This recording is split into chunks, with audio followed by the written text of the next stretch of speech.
let's go ahead and introduce our players tonight, who I can already tell are going to be a little feisty.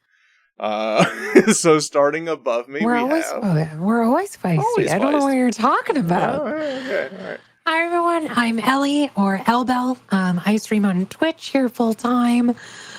Big RPG lover, and I love the fact that I get to do some role playing with this fantastic group of role players. And hey, I'm here too. Sorry. I'm trying to give you a compliment, and you're just like, don't forget about me. Your intro. Sorry. And I am playing a bard. A bard. And what is your bard's name? Good Estelle. question. Estelle. It changed. It changed last week. Mid-game. It was going to be a stay, and then I just added an L on it for fun. So, we're doing great. Improv is awesome, and that's it. All right. Well, very fun. Well, all right. Move on to the next. And then below me, in a political shirt that I will endorse, Frodo Sam 2024. We have. Hey, I'm Danny. I play Darundal, is it Dampier, I guess? It's basically the new vampiric race for D&D. Perfect. And I don't stream. I fell in a stream once when I was fishing. I was close to something. Yeah. And then below they caught him. In the hoodie, our chaos monster is. I can't carry the ring, but I can carry you. I'm Laszlo. I will be playing as a plastic bag floating through the wind, so close to giving in. I am Baka, the big. I can't do the voice on command yet, but he's a turtle and he's a wizard. I love that so much. And all the way down below in the massive beard we have. I am Wes. I'll be playing Xiv tonight, otherwise known as Frankenspank. Frankenspank, right. He's playing the new reborn barbarian. And every time a bit of wild magic. And every time you call him Frankenspank, Ellie falls out of her seat. So that I have a question about Ellie. The question is, I keep seeing these people talking about imposter Ellie. The question is this the real Ellie? And the other is the incognito Ellie. She hides it. This is that's my suspicion. This is that's real my Ellie. Suspicion. This is real Ellie. This is like 16-year-old Ellie. She would love what's going on right now. So I love it. All right. So tonight we're going to be diving back into the Masters of Dread, our Ravenloft campaign for episode 2. So we had a prologue. Last week was episode 1, and now we're jumping into episode 2.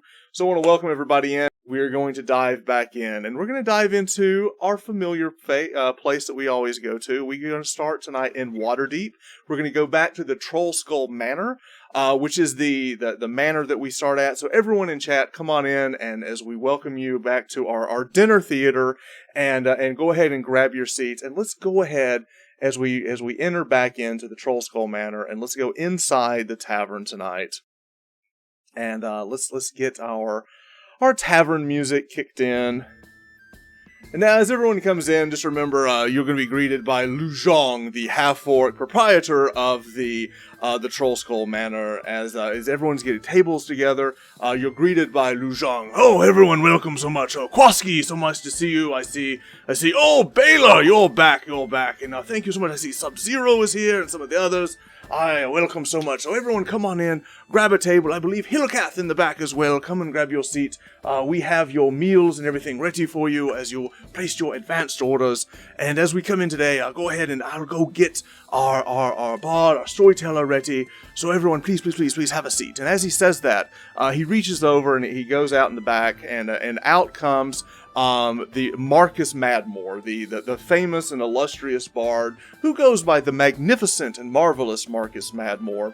And as he comes out, he walks around the crowd, he greets everyone, he shares a tankard with some people in the back as he kind of gets to know everybody and just kind of enjoying the moment before tonight's festivities, before the story begins.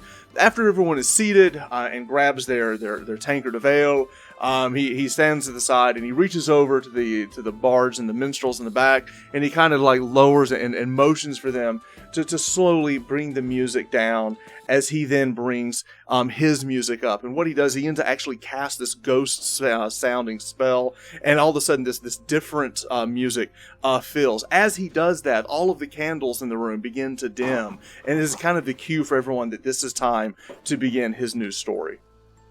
And as he comes in, he walks about, he goes, greetings everyone and welcome.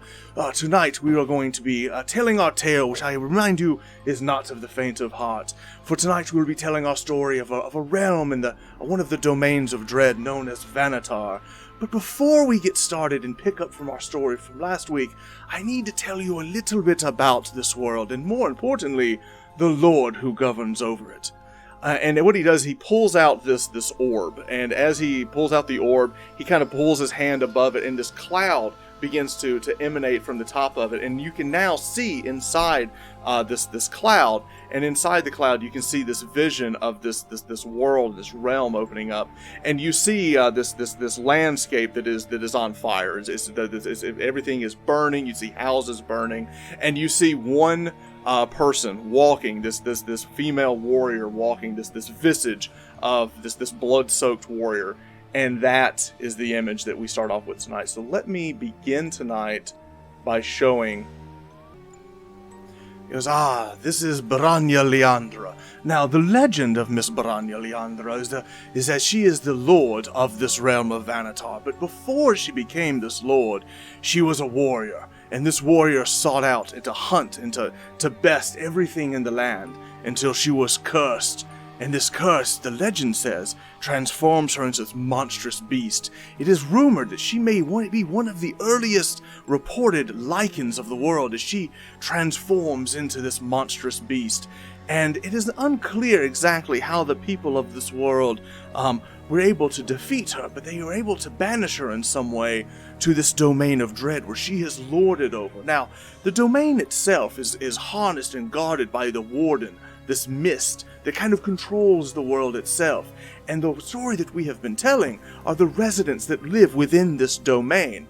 Now, Baranya Leandra, she still stalks this world. The world is a prison to her. It keeps her in. But on many a night, as the moon lights heavy, she stalks and she hunts. And it is rumored that the mist itself can control who is allowed to be in this domain and who is not. It is also said that it will actually bring people to the mist for the sole purpose to be hunted by the Lord Leandra. And it is at this point, as we return to our story, as we return to the world of Vanatar, we see that our adventurers that we have been following through this tale are resting in this lighthouse. But in the distance, on this night, Leandra is hunting. And with that, the image shifts. We go back to the lighthouse, which was the scene that we saw last week as we kept up, as we get back to this lighthouse, which was once abandoned and out of use, but they last week were able to communicate with the unknown, this ghost, and they were able to fix the lighthouse, and so now the beacon is lit. And as that is lit and all around, they are resting down at the bottom as they fought this werewolf before, but now there is something else worse, hunting. So we will pick up tonight. Our group is resting at the bottom floor of this massive tower.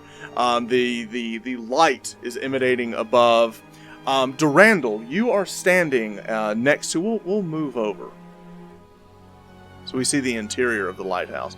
This is where we picked up last week, as we see all of our characters here are down at the bottom. They're at the first floor of this tower. The third floor, there's also a basement. They're resting. They've got a small fire in the middle of the room that Esteel and Baka are sitting next to.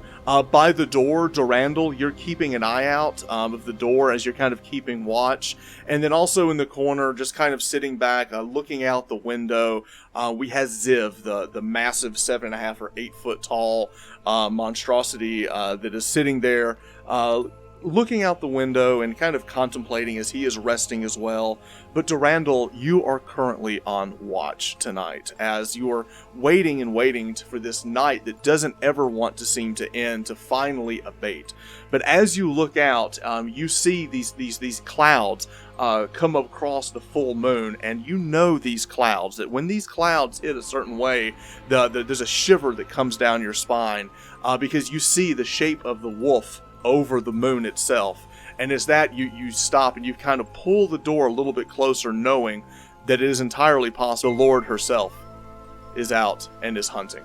As you look out, you see this happen, and as the mist is kind of still rolling in, you hear distant roaring in the distance, which is much louder. It's so loud, you see in the distance the trees themselves shake, and you see birds that were nested in the trees in the distance flourish and fly off across the beach as if something had startled them with just a simple roar. It is at this point that we pick up the story. Darundal, you are up. What would you like to do? I'll scurry up to the top, and I'll look out and see what I can see. Okay, you scurry up to the top. You see that the lighthouse is emanating light all around. You look. I'm glad. Yeah. You look to the now. This is on the very north end tip. To the north is the ocean behind you. To the south, you see the tree line and the beach that you came across. And in the distance, you look and you think you see mist gathering. But give me a perception check.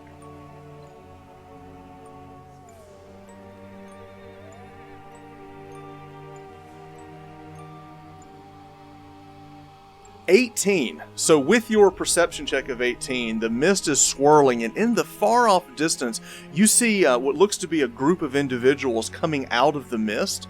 It's hard to tell, but you think you see spears and possibly one on horseback.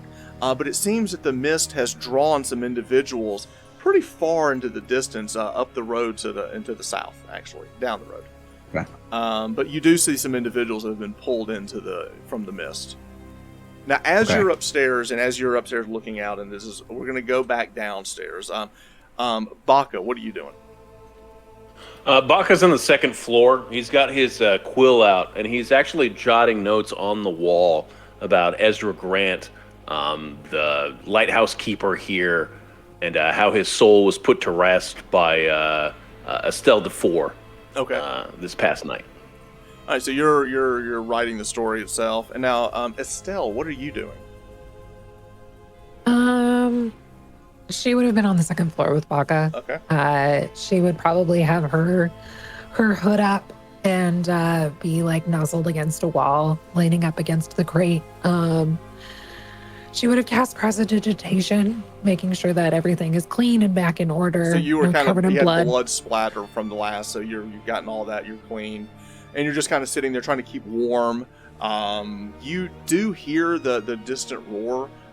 It doesn't mean as much to you as you saw how Darundal was kind of upset and was kind of on the lookout. And as we're paused there. Yes, go ahead. Sorry. She would have also been braiding back into her lock of hair back into the keepsake that Baka always has in his pocket, just reactivating it for the day. Okay, I gotcha. And with that, Xiv, what are you doing down in the first floor? Do I feel any different? You are concerned about what Nalissa told you, that you were short on time.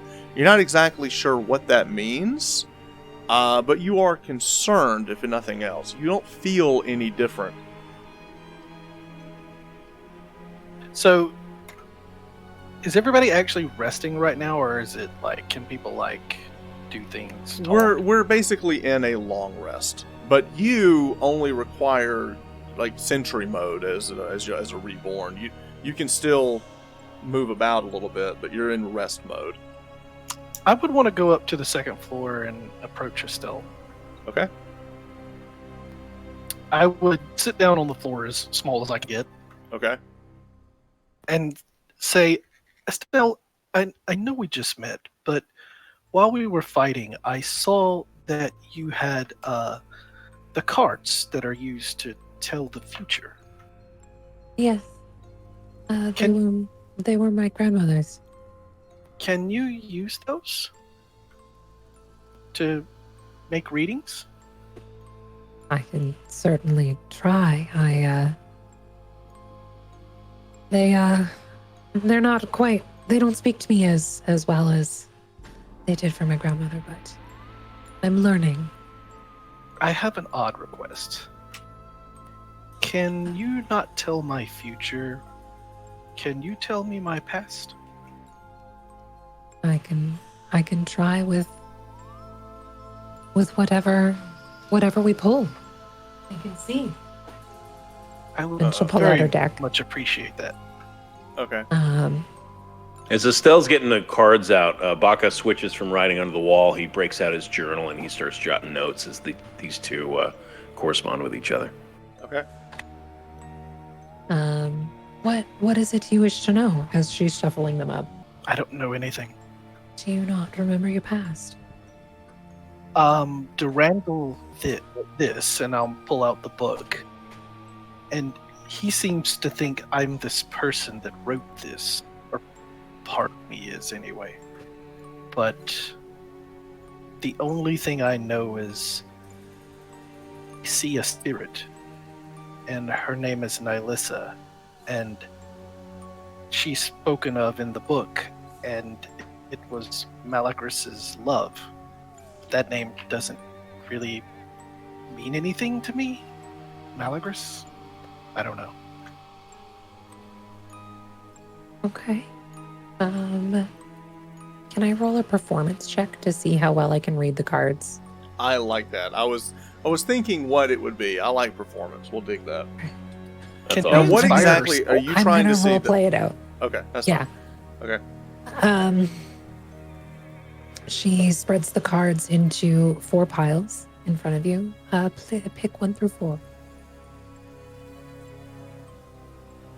4. Okay. And we'll do 3 cards. That'll give us a little bit of information. And then I will roll a performance check.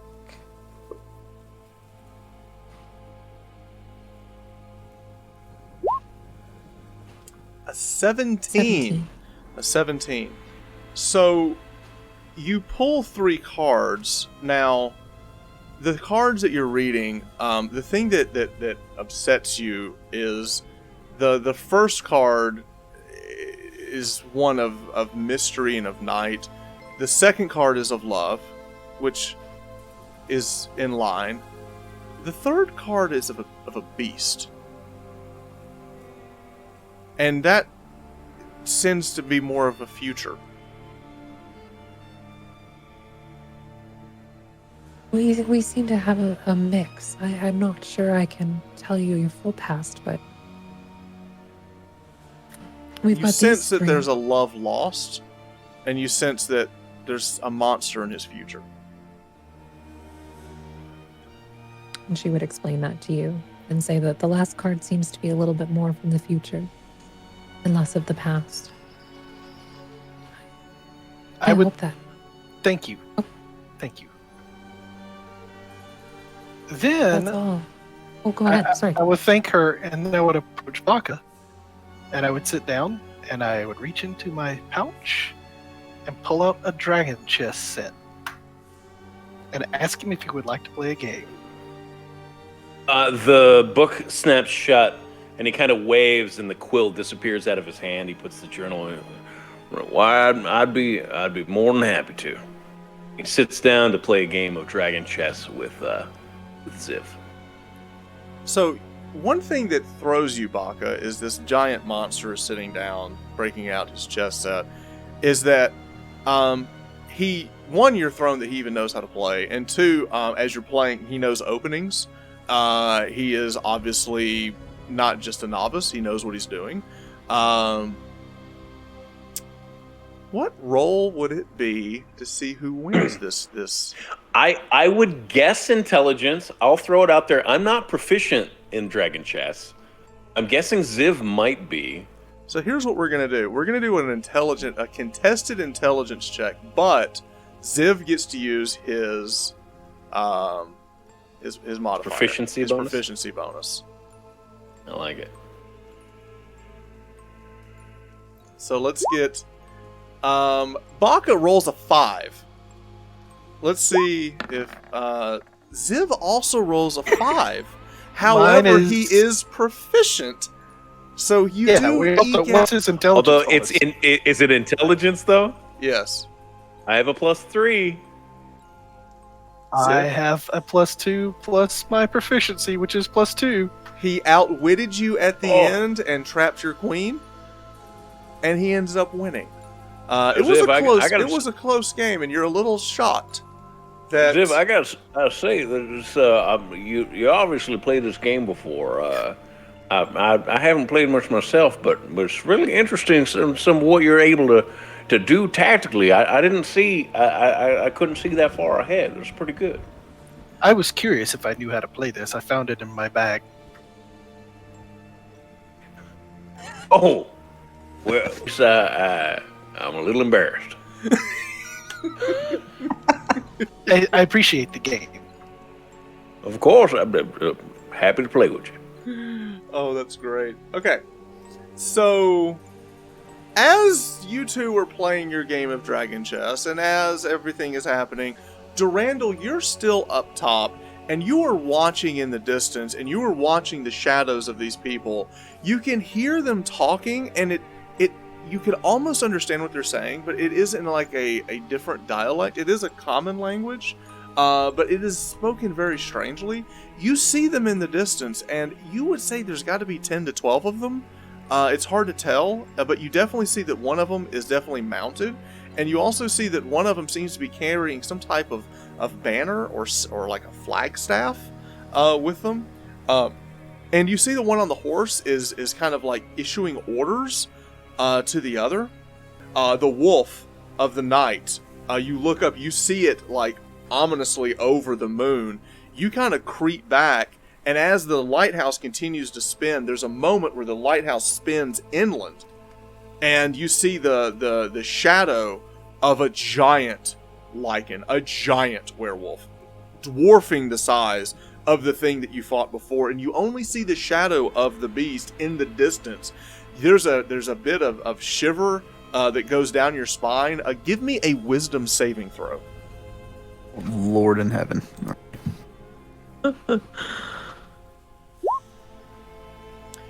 A 15. You duck back, too afraid to even move, as you have heard horror stories and tales of Leandra on hunt. At this point, she is hunting, and you just sit back and you watch, powerless to do anything, as you see just the shadows and the distant screams and horror of her thrashing through whatever it is that the mist has brought her this night. But this is the first time in your life that you've been in the presence, or at least in the distance, seeing the Lord of the Domain come through and make her presence known. Everyone down below and inside the tower, you hear something going on. You hear the rustling wind.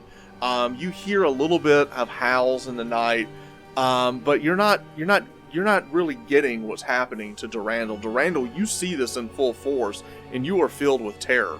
It happens extremely fast. You just see the massive shadow of this massive werewolf move across, ripping everything to shreds, and then as quickly as it began, it ends. You are standing up top now, and you, each time with a bated breath, you wait for the light to kind of move back inland, and each time you're looking to see if you actually see the full visage of the beast, but you don't. You only see its shadow. And with that, in a few moments, it's over. What do you want to do? I'll go down. Watching these two geniuses play dragon chess. You get down and They're like five. you get down and you get down to the very bottom as you see Xiv finishing the game and winning. You look over, kind of almost shocked that they're just kind of carrying on, having no idea the peril that's just outside the tower. How familiar are you guys with Anya? Xiv, They that name. know. Xiv, that name means nothing to you. Baka, you've traveled a good bit. You've heard rumors and stories of the Lord of this realm. Up in Zondale, people talk about it. There's like this ever-growing like presence, but she's never traveled that far in recent memory. There is a lot of talk of her hunting, and it's kind of it's kind of like this saying, we'll see you next week, the mist willing, almost like this way of hopefully Right. the mist doesn't bring, this, but everyone knows that this thing is real and it's out there, but it's almost like this boogeyman that no one's ever actually seen. But here in the wild, it's a little bit more real, I would say. So It's definitely not something that I would ever wish to see, but it's something we stay inside and we pray we see the other side of it, if you know what I mean. Yes, she just annihilated 12 men or people. She probably pulled them in a different realm. If I See, had to guess, not far from here. I suppose it's a good thing that we're safe inside this tower for now, and Absolutely. not outside. Estelle, what are you doing as you hear this information? Just listening. And Ziv? I don't have any recollection of anything that they've talked about. Correct. Mm. I can would fill like Ziv to, in if he I doesn't. want know. to look out. Do I have a window that faces that direction? Let me pause for a second. Ziv, actually, give me a history check. 21. You know a good bit. You don't understand how you know, but you think, and you just blurt out, unusual for her to be hunting this far out. You don't know how you know that. Should we fortify the tower tonight? Would It's I know probably a anything good about idea. that? Would I know Honestly, anything about the spirits? Sorry. Oh, I'm so sorry. I can try and see if Okay. Do you want to give me a performance check to see if you can conjure any spirits around you that may know something? it's a 19. Whoa, Plus performance. 7. Okay, so you rolled Oh, you rolled a 13. sorry, 13. A 13. Okay. Sorry, I was seeing Zivs pop up, and I was like, oh, 19. You So I do rolled a conjure a nearby spirit. You see, as you're sitting here just communing, you see walk basically through one of the outer walls. You see this small child walk in, and she kind of looks at you, and you're seeing this spirit, but she looks like her eyes are blacked over. As a small child, and she looks at you, and goes, "Did you call me?" Yes, we just had some questions. What about?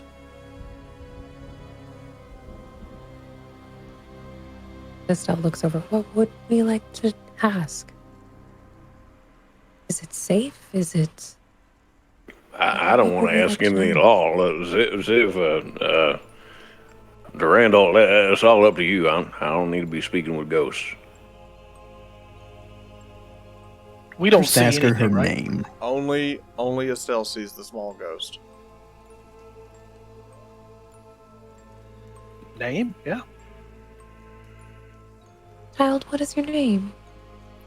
Aaron Dondell.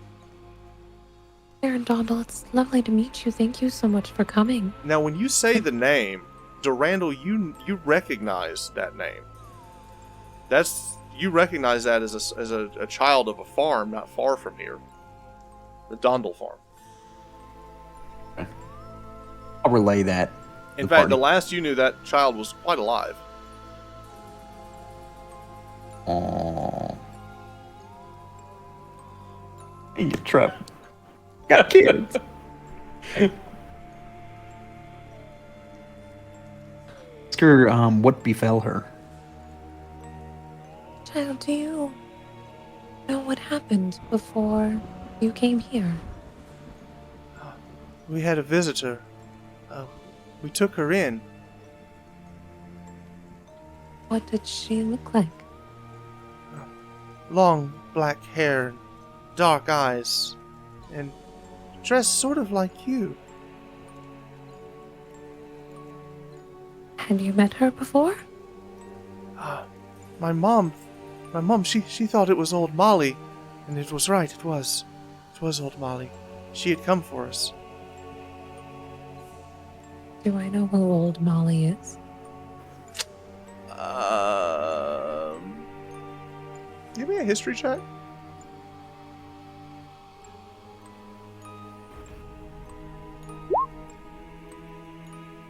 That's a 20. You Not do recall in your book of your grandmother's the name Old Molly Wormwiggle.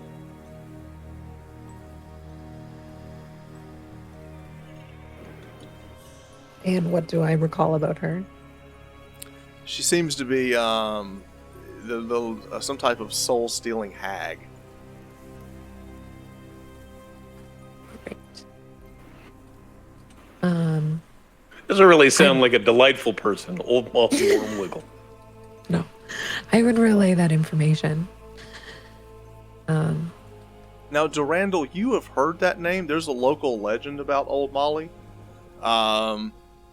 Something about how what you recall, the folklore about this is that it's some woman that walks throughout and a lot of times will find things that are dead and take the soul away from them before they can pass.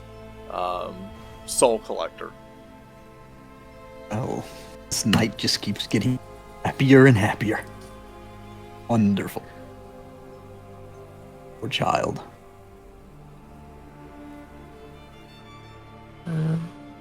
Why they can't ever call these things sparkles or sunshine or nothing. It's got to be Wormwiggle or Thornwood or something. Are we wanting to know if the night is safe? Is that... Be a good Seems like question. it goes on forever. Perhaps when the night will end. As Do you know... Go ahead.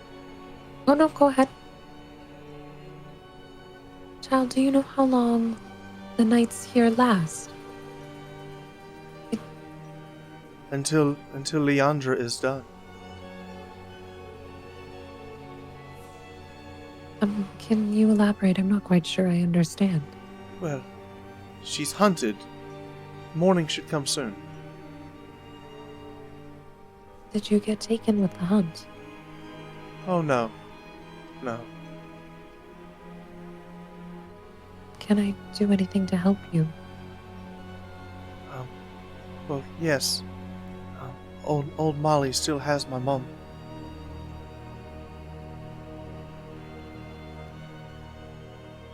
Don't Do say what I no can. to 5-year-old dead girls. That's I'll just do what I pulling at my can. heartstrings there. What was your mother's name? Ellen.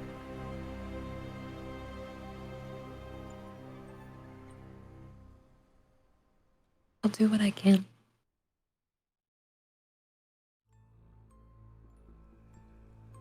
What was the mother's name? Ellen. Helen. Poor thing. I know.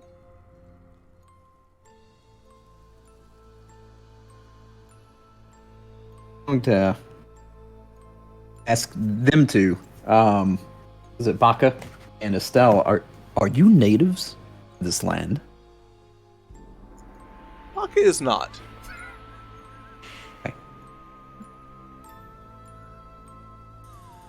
Well, I'd say I've roamed around for quite a while. I consider myself a native at this point. I've Okay. explored quite a bit, but not sure exactly what you mean, though. Were you born here? Did you?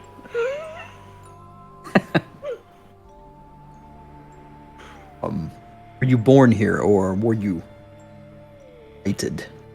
Well, metagame, that's something I haven't really worked out with Trevor just yet. No, he was not born here. Okay. Right. Wondering. I was, yes. Well, I know where this farm is.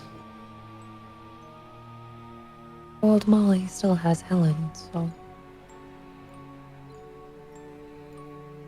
But I know where old Molly's, like, haunt is, where she... You didn't really think it was real. I mean, you hunt a lot of these things, but this is one that's been like folklore forever. It's like, above your mom or old Molly will get you kind of thing. It's just kind of turned You know into... where this farm is, though, right? Yes. How far is the farm from here? It's about halfway between here and Verona. Verona. And we're heading to Ferone for Miranda. Miriam is the name you're looking for. Miriam. Right. And I wrote Miranda. It's all good. Mary Amanda. Miriam, and I'm great with names this campaign. Batting 1,000. Especially her own. Yeah. So Especially my own.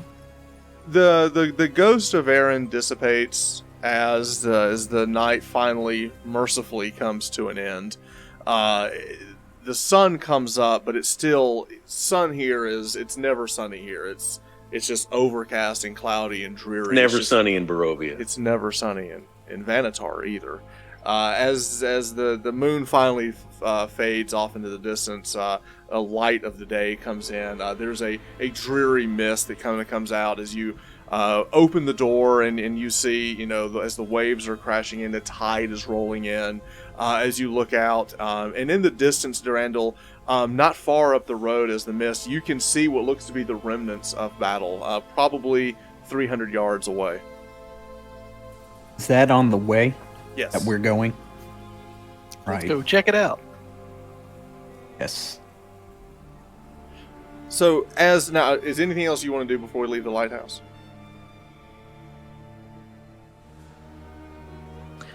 Well, we put to rest the souls, didn't we? The lighthouse keeper. We didn't bury them bones in the basement, if any of you were interested in that. We could bury the bones. Estelle would. I'll dig a hole. I don't know how y'all feel about dead bodies, but It was I never loose, minded just it leaving was bodies loose where- soil down where- there. Is that something y'all want to take care of? We can put them in the cellar, yeah. I'll look in the shed and see if I can find a shovel. You easily find a shovel and some tools outside in the shed. You quickly are able to dig a hole and just kind of be able to push the bones in there to not leave them exposed. Well, you're just going to dig one hole, or you're going to dig 4 separate holes for the 4 separate As many as bodies? I need. Okay. However many you need. What do you find? What do you find most appropriate? Is I guess is what I'm asking. I think 4 is giving them each their individual resting place. Okay. So you go into the Oh, basement, more you respectful, dig, yeah. you take the time to dig 4 individual holes, you pile them up, you put them in there. Any last rites or words? Don't even know who these people were. I would probably not say it out loud, but just wish them on to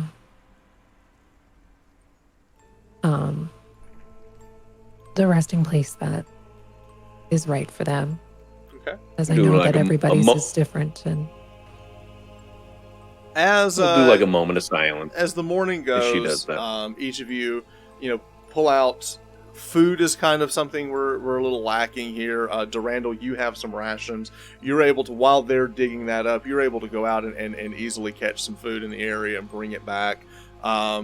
You have a little bit of a breakfast. You're able to find some eggs on the shore. Pretty easy to kind of muster up some food using the natural surrounding. You're able to eat a little meal as Xiv kind of finishes up. Xiv doesn't need to eat, but the others do. As you then move on to moving up the path, you go scout this area. Now, at this point, all 4 of you are moving up the area that this battle scene that had happened. You walk up and you see the remnants of these bodies. Now, Darundal, you're up in the front. Now, the first thing that you see as you go and see this grisly scene is you see the head of a horse laying in the middle of the road. You see the body of the horse off to the side. Its neck is completely missing. It looks that whatever it was actually took a bite at the neck of the horse and swallowed the entire neck part of the horse whole, and the head is now sitting in the middle of the road. The horse's body is off to the side. There's about 10 or 12 bodies dismembered and severed in places. One thing you notice is that the armor and weapons of whoever was brought here, they look completely different than anything that would have been forged here. Now, some of that has been ripped to shreds, but like looking around, you look down and you pick up like a short sword.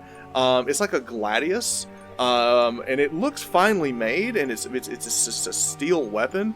It's just the artistry of the weapon seems to be completely different. The soldiers themselves were wearing helmets that look very strange. That have like these like large red like almost like hairy fins coming off of the top of them. They just look completely out of place, but yet it still has a complete mastery of the artistry of the craftsmanship itself. Anything else on them? You do, looking around, as you're kind of piecing this together, the man, whoever was in charge of them that got mauled on top of the horse, has a pouch of 40 gold pieces. The gold pieces are different. There's some man like printed on the front of it that you don't recognize, but they are gold. I'll take that. As you are doing that, what is Baka doing? He's not doing much. He's watching Darundal go about his business. He's ready to travel on the way. He's ready to keep going. Okay. So you're just kind of waiting. You're kind of looking around. Estelle, are you doing anything? No. Xiv, as you're walking by, you look and you see this body of this horse. There's something about the horse itself that's drawing you to it. As you look down, you kind of bend over, and at the hooves of the feet of this horse, you look down and you are drawn to some type of magical nature on the shoes of the horse itself. I want to use magic awareness. So using your class ability for the Wild Magic Barbarian, you actually sense the magical nature of this. These horseshoes seem to be enchanted. Hey, these metal things on the bottom of this horse is magic. Does anybody have anything to pull them off with? I guess I could try to pry them off. Does anybody have a knife? I'll use that sword. I'll use the sword and... I'll toss him the gladius. You toss them the sword. You're able to pry them off. They pry off pretty easy. And you notice that the metal itself is different. It seems like almost like there's silver or something. The metal just doesn't feel right. It's just different. But they're definitely enchanted. I'll put them in my big pouch. All right, so you get all 4 of them and you kind of put them in your I'm pouch. also going to put on a helmet with a big red fin. You pick up the helmet with the big fin and put it on, looking around. So the height of the fin itself actually makes you look even taller than you are normally. So now you're clear over 9 feet now with the fin. Larger target. Larger target. Yes. Does that mean we can actually hide behind Yes. Ziv? Yes. He would count as cover. Love it. I love it so much. And with that, as you're going through, Baka, you look down and you see that one of the poor individuals here is missing one of his arms. It's kind of rolled over, and you reach down, and in that, it seems that he was holding a pouch. You open up the pouch, and inside you see some papers and a small like vial of liquid. Peruse them, and I will take the vial of liquid and put it in my pocket. I don't know why I'm using that voice. When he does that, it makes me remember that we have a scroll that we don't know what it is, and I was like, "Oh, Baka, we found this earlier. I don't know what it is, but you might can."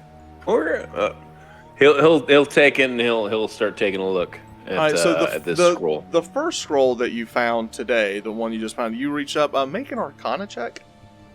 I will make an Arcana check. Can I cast guidance on him before You may. he makes? You may. So add a D4. All right. And a D4. It is some 9. type of arcane spell, but you're not sure what it is. Well, it's You'll definitely need to- arcane. I you'll might need be to able to take a look at investigate. it. When we next time we make up camp and we sit down for a bit, I'll peruse a little bit more and see if I can find out. I can help you identify that as well when we. Oh Yeah. yeah. Now the Oh, other sure. the other scroll that you're handed, now this is a different one, the one that Xiv just handed you. If you want to make an arcane check for that, you can, and if you want to cast guidance for that as well, you can. But I have a question: what does guidance look like for you? I think it would be almost like a warm touch that spreads through the body. Okay, so you just So kind it's of like a warm sense. Okay. So Baka, you roll a 24 before even using guidance. You look over this, and this is a spell that you're familiar with. It's something that you've heard about and you've seen, and you've always strived to know how to do it. And now this 3-page scroll kind of tells you exactly. It is a Dispel magic scroll. Oh, interesting. What As a- level is Dispel Magic? It's 3 pages, so it's level 3. Level 3 spell. This is interesting. I'm gonna want to study this and take a closer look. I don't know if I could cast this myself, but Don't we have a scroll of identify? Yeah, that's what I think. that's the one that we don't know what is. Right? And I can cast identify to identify No, because the I scroll we that did we like an can't arcane identify. check.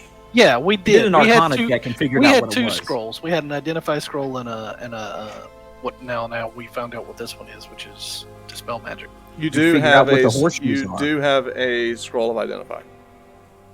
We could give that I'll to toss Baka it to too, Ziv. right? Yeah, I'd be very Also- interested in that. I'd be very interested. In fact, here, I pulled a vial of whatever it was out of my pocket. Here, take this vial, whatever this is. See if you can, either of you, figure out what this is. Can I do a medicine Do check? medicine. You may do a medicine check.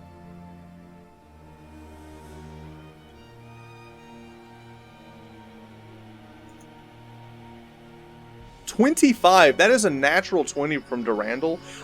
You as you cap it up, you smell it. You immediately recognize the herbs that are used in this as a potion of healing. You also have this thought that whatever was fighting this was reaching for their potion of healing as he died. Oh, It's the Doesn't second hold time we found a potion of healing on a dead body. close. Came this close to Oh. using it. Missed it by that much. Just missed it. I'll toss that to Ziv.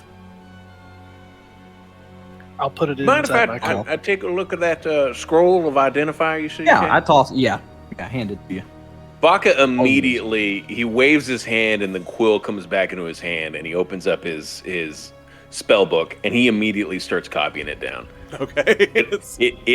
It takes him 2 minutes to finish the whole process. Whoa. Okay, so very quickly you're able to copy the spell into your book itself.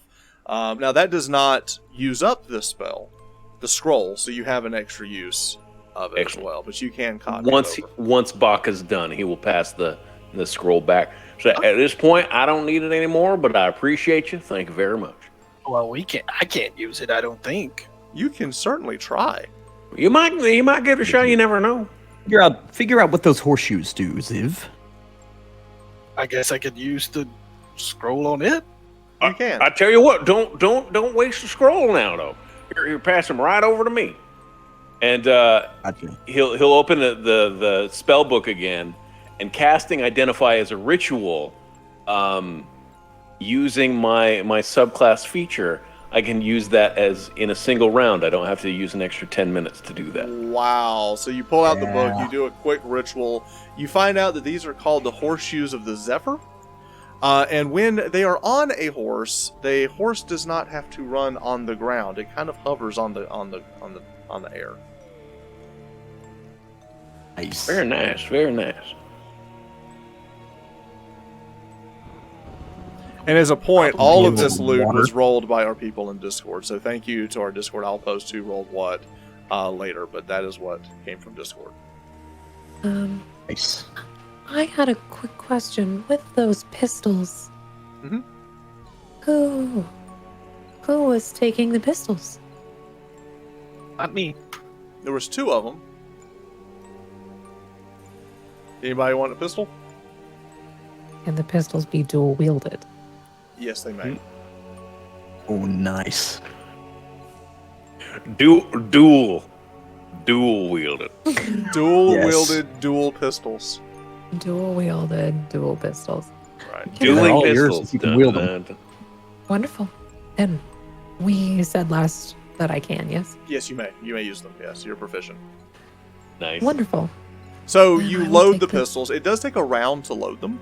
Okay. So generally you shoot them and then move on to something else. But you do have 2 pistols, I knew.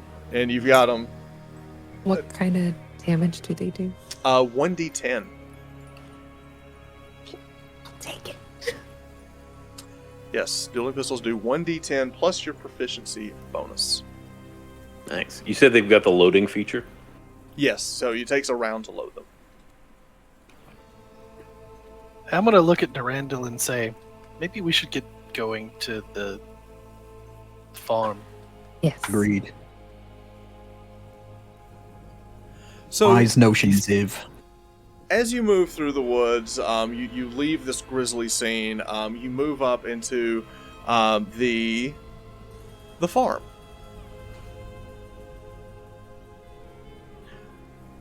In the distance, you see the mountain ridge of the area that you see to the south. And before you get to the mountain ridge, you will find Verone.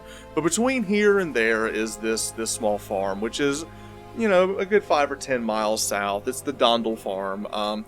They actually, it was a blueberry farm. It was a lot of blueberries that were grown here. And as you go and you walk up, you see that it is in quite disrepair. Now, it has been a good season or 2 since you've traveled here, but the house is in complete disrepair. However, you do see a single black plume of smoke coming from the chimney itself. This was the little girl's farm. We appears could It's inhabited. stealth up and take a look, I think, before knocking. Don't you? Agree. I'll stay back here. Ziv, stealth. Oh, put on the I can- horseshoes. I'll ride you over there. Just duck behind that mountain. So what are you going to do Oh, as you move towards the spoopy house? Drandle, do you want to stealth with me up to a window? So the 2 of you are going to go forward?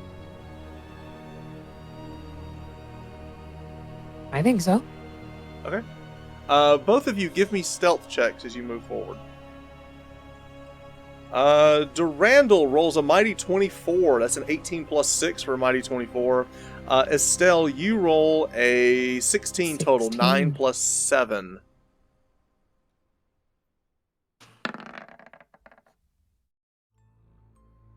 You do stealth up as quietly as you think you can to the house itself. As you get up to the front window, Darundal, you peer in. You see that while the place is in disrepair, it does look like someone is living inside it. You see a table, you see some candles that are lit on the inside. You see what looks to be a few bodies hanging from the roof on the inside. Something has moved in. Oh.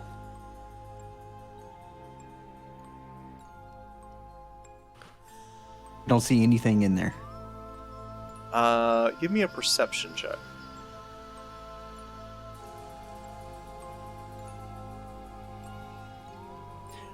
You do smell a large collection of blood, and it looks like the bodies have been drained into a pot. Is this regular hag behavior? but I know that. I've hunted them. You have. I'll give you a history check on that. Oof. With guidance. So as you look at, we're going to pause on the guidance because he's just seeing this, and guidance is a spell, so I don't know if you want to cast that while you're stealthing. You roll a 6. It feels like it's hag, but it's not anything that you've heard. Like, your gut says, yeah, probably, but it's still kind of throwing you. But whatever's in there is definitely not the Dondels. Estelle, you look inside and you see what looks to be some type of ritual magic being performed on the inside. You recognize some of the different baubles and things that are hanging about. These things look familiar to you. Whatever is happening inside definitely seems to be of the arcane nature. I would probably look over and go, not alive, or like not, and just like kind of without saying anything, and send a message back to Baka and say, definitely not what we thought. Potential. Would I know it's a hag? Like, I know it's arcane, but would I know anything about? Give me an Arcana check.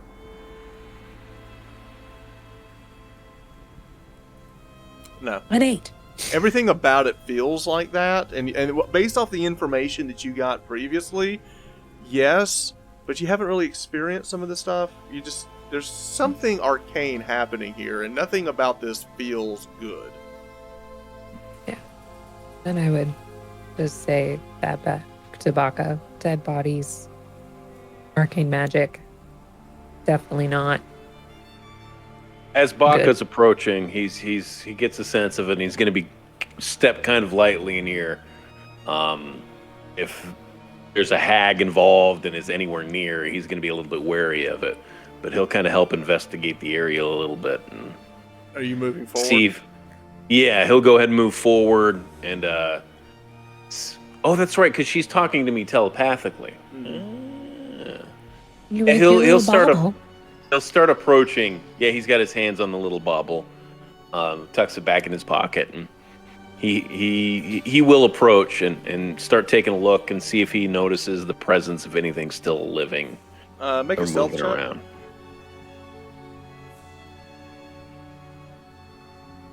That is a 13, a mighty -1 for your stealth check, but you still managed to roll a 13.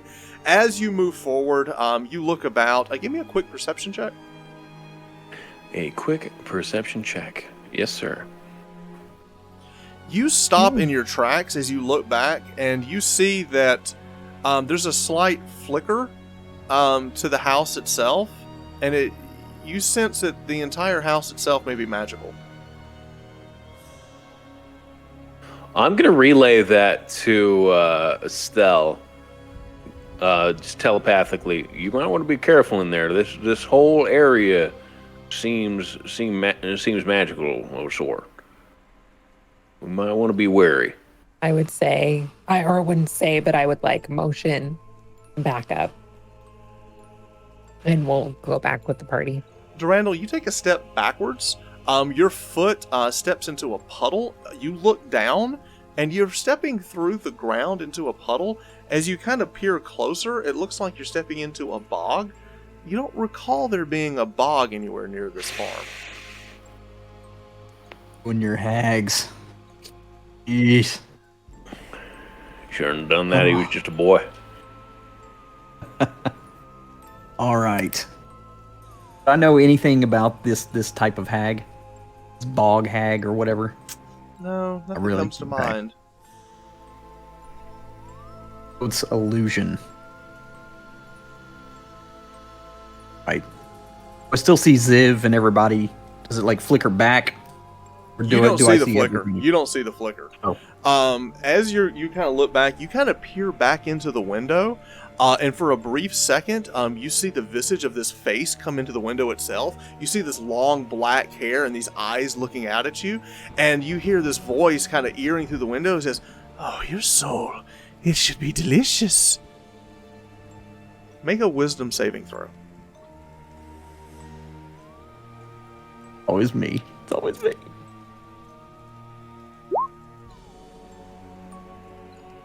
Did I roll? Ooh, nope, I hate it. I hate it. That's a nat 20 right there. Roll. You sense some type of magical aura come about you. You step back, you resist whatever it is she's doing to you. She disappears and almost like fades out of existence itself. As you look about, now Xiv, you're standing in the back. You see this house just kind of shimmer and disappear, and the entire landscape around you is changed, and you're standing in what looks to be a filthy, nasty bog. Ugh.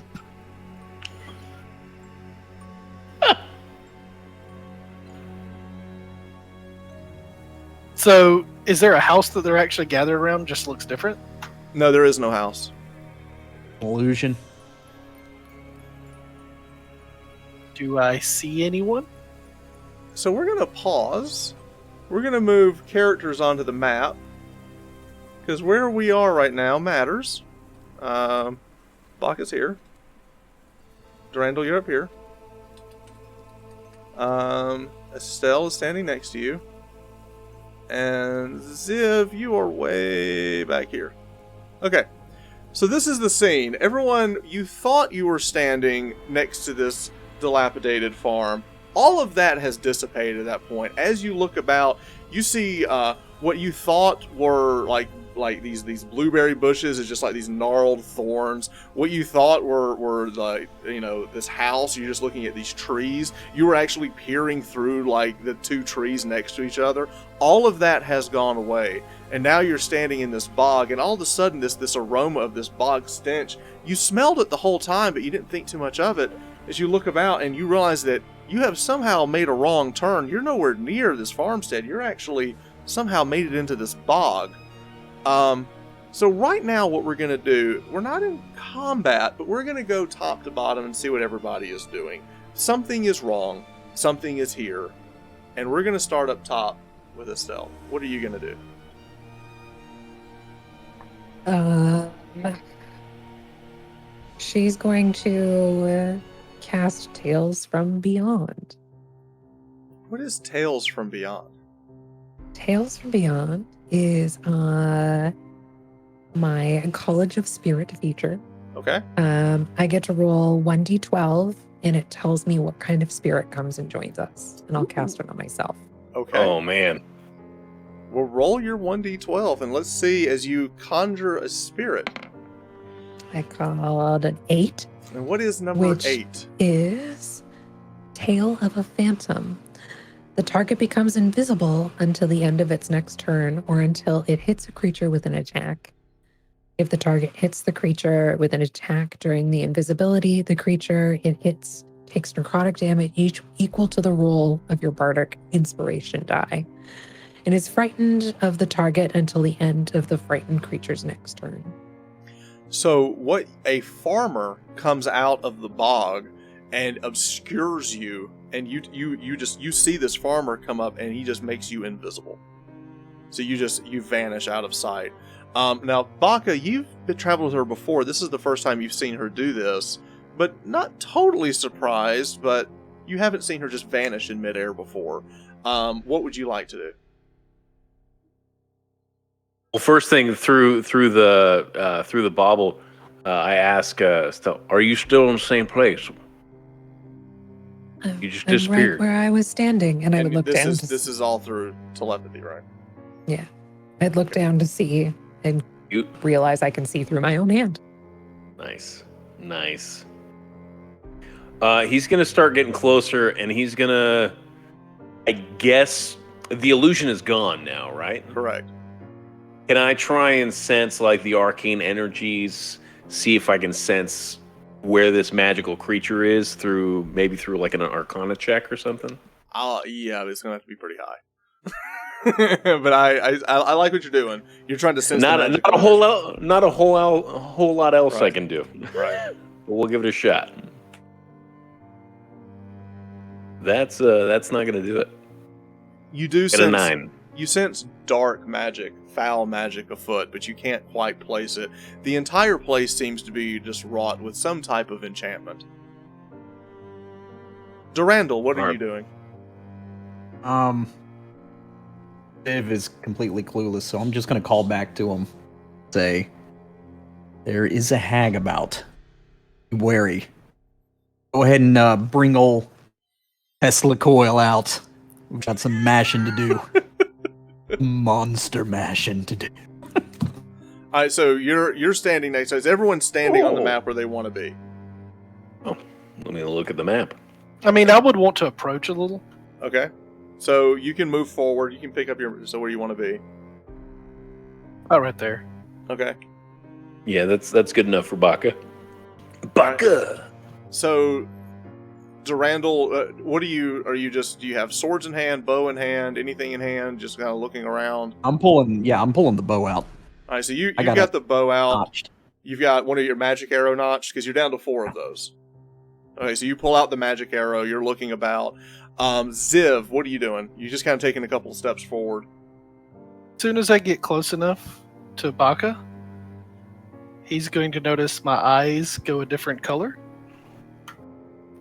And I'm using magic awareness to try to pinpoint this, because magic awareness, as an action, you can open your awareness to the presence of concentrated magic until the end of your next turn. You know the location of any spell or magic item within 60 feet that isn't behind total cover.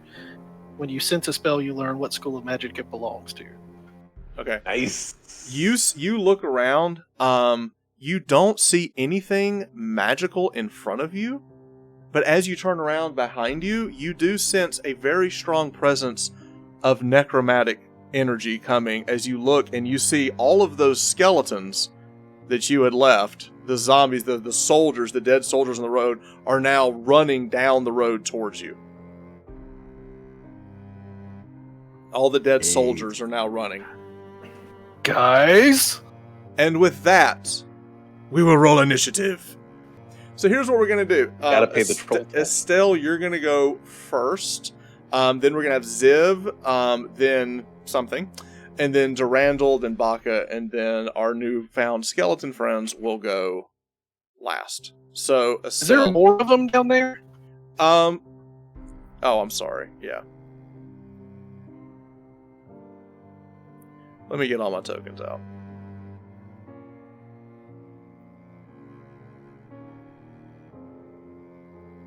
Now we're talking.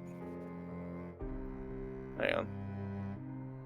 Let me get all my guys out here. I still have on the helmet. You do. Okay. So those 10 skeletons are moving through the bog. They're actually running in. And then, Estelle, you're first. I probably see the one to the right versus the other ones. I put Straight that there. ahead. I put that there for to make a turn. So that is a placeholder. You don't see anything other than the 10 skeletons. I'm still invisible, right? You're still invisible. You want to hold your action? No, because I wouldn't know anything different.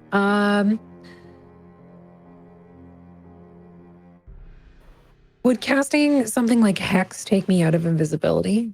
Yes.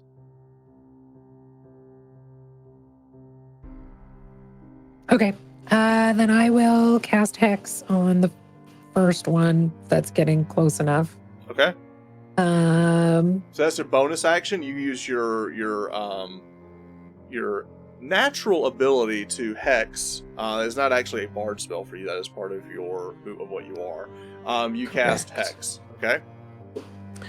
And then I should be able to crossbow from this. Yes, crossbow Well, or pistol. Crossbow, because I'll want a pistol. So Okay. we're gonna crossbow. All right. So shoot your crossbow. Are you shooting the one that you hexed? Yes. Okay. All right, shoot your crossbow. So it'll be an extra D6 if I Correct. hit. They're not megas, they're just a troop of dancers. Look at them. All right. You shoot your crossbow with a 9. You take your shot. You miss as it flies into the distance. You are visible. And now, you want to move or you want to stay where you're at? No, I'd probably stay back here. Or, Okay. well, that's a tree, right? Not knowing that there's anything there, she would move behind the tree. Okay. All right, so you move up to the tree. Ziv, it is your turn. Ziv's gonna run up, get about right here, and enter into a rage. You rage. As this electrical energy kind of courses through your entire body as you let loose this howl as you go into your rage. And actually, I rage back here, and I teleport to here. So as you go into your rage, you summon you the wild see- magic. You see, like, think Raiden from Mortal Kombat, the electric goes down and the electric comes up in the middle of them, and I'm just gonna start swinging. So anyway, I started swinging. Yeah. You pull out your Just giant Tesla swanging. coil and you just start swinging. All right. Alright, so the one directly in front of me, I guess, Mhm. here. Yep. Make sure I get my attack numbers right. Okay.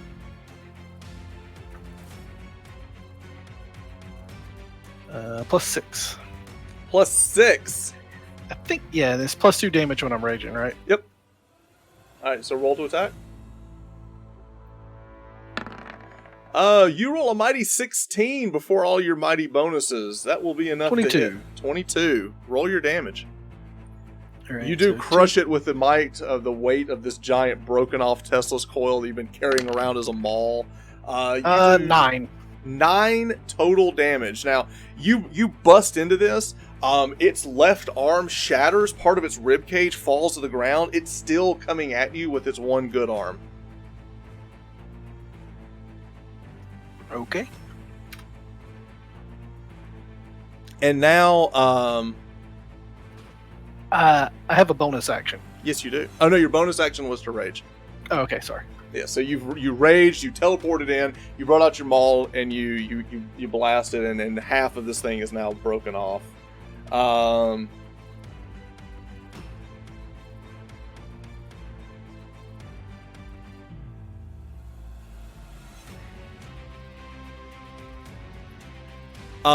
From behind you, Darundal, you look over and you see this hag just cunningly like appear out from behind the shadows itself. It's almost like she just walked into existence. It's not like invisibility or anything. It's like she just kind of like came in through, like almost like she came in from another realm. As she comes in, she steps in. You see her over her shoulder.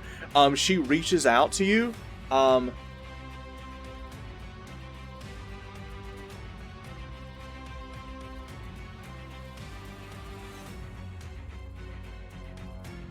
And she begins to cast a spell. Ooh. That is the Ooh, most I ones love I've ever that. seen. 111. She whispers out and she goes, "Sweet Darundal, rest." And you shake off this enchantment magic as if she was trying to put you to sleep. And with that, she then steps back into the bog, but you do see her.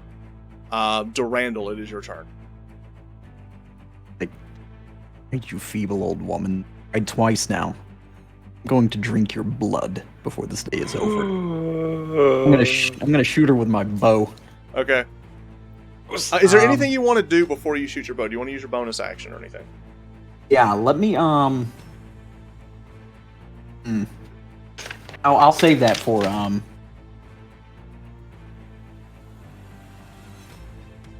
or what's it called? Favored. You want to use favored foe? Yeah. Alright, So I'm gonna swap. I'm in my using your bats. ranger ability, she is your favored foe, and these spectral bats explode out of you as you knock and begin to shoot your arrow. So take your attack. You roll a 20. Now it's 6. It's 14 plus 6. It's not a natural 20. Right. You do land the arrow. The arrow does land true. So roll damage for your arrow, your favorite foe, and your bat damage. As all three of the things go off at once. My God. Favorite So- foe is It's a D4. D4. Okay. D6 for the bats. Whoa! The bats are ripping 12 into her. total? And now roll your Oh. arrow damage. Oh, the arrow damage already rolled. It's a 4. Yeah, I think it Yeah, already. But plus it one. should be +1. Yeah. It should be +1, so it's 5 for the arrow, 2 for favored foe, which is 7, another 6 for the bats, which is going to be 13. Did I say that right? 5, 6, 7. Yes, 13 points of damage as you shoot the arrow. It shoots right into her right shoulder. She lets out this guttural like "Ah!" as this arrow is kind of sticking out of her. But if it bleeds, we can kill We it. can kill it. You know what? I will do a bonus action. You did That was do a not bonus bonus action. action. You used a bonus action for favored foe. Danny, you used your bonus action for favored foe. It says. I think that's just a special thing. I don't know. Pretty sure. I don't know. We'll look it up later. All right, and go with ahead. that, we go to Baka. Baka. I am going to I whip out the spell book and I cast Ice Knife Ooh. on these guys over here. I'll shoot at I guess this fella here. Oh, I can't ping. This guy. Okay. And as the ice knife is going through the air, it's going to change into a knife of force. And when it explodes, it'll explode in fire. Ooh. All right. So using Yeah. your scribe's ability, you can change what the ice knife is to a force, and then it hits in flame. Okay. So Yeah, so let's cast it. See what that roll is. It is a 16 to hit. and you're just trying to hit one of them. Yeah, it hits one of them, and Okay. whether it hits or misses, it explodes, and it's a dex save Okay. for anything within 5 feet. The first one failed the dex save. Excellent. And how much? And it's 16 damage.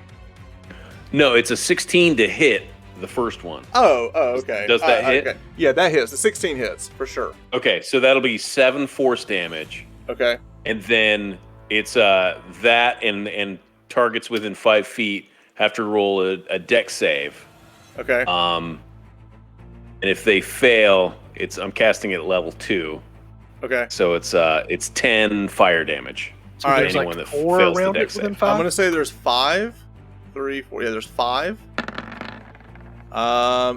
One past it, and the rest of them take what, 7 damage, or 8? It's 10 fire. 10 It's fire. the 8 okay. plus 1d6. So the one it's that Ziv had already hit also takes that damage. That will knock him out. So let's just delete him. These others will take 10 damage, correct? Yes. Okay. Yes. I believe that is also Ziv is in that range as well. Sure. So Ziv, make dex save, sir. make a dex save. DC 13. You fail. So you take 10 points of fire damage. Now that is not something you are resistant to as Nope. you are raging. So you catch fire like, oh, fire! But you also see the one in front of you kind of melt to the fire. So now there's this explosion of fire. It kind of lights up the air. It makes it a little bit easier to see. Do you want to move anywhere, or do you like where you're standing?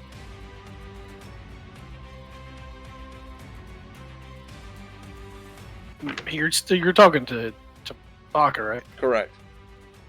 Oh, yeah. I thought you were talking to him. Sorry. I like where I'm standing. I'm going to stay right there and I go, sorry about that. Didn't mean to hit you there, Ziv. All right. I'll end my At turn. the top of the round, Estelle, you see Darundal make that shot into the dark. There's a little light of the arrow as it shoots out. You see the bats going in the direction, and you look and you see this old woman cowering behind this tree with all these bats flying around her. You also see the oncoming horde of undead. What would you like to do?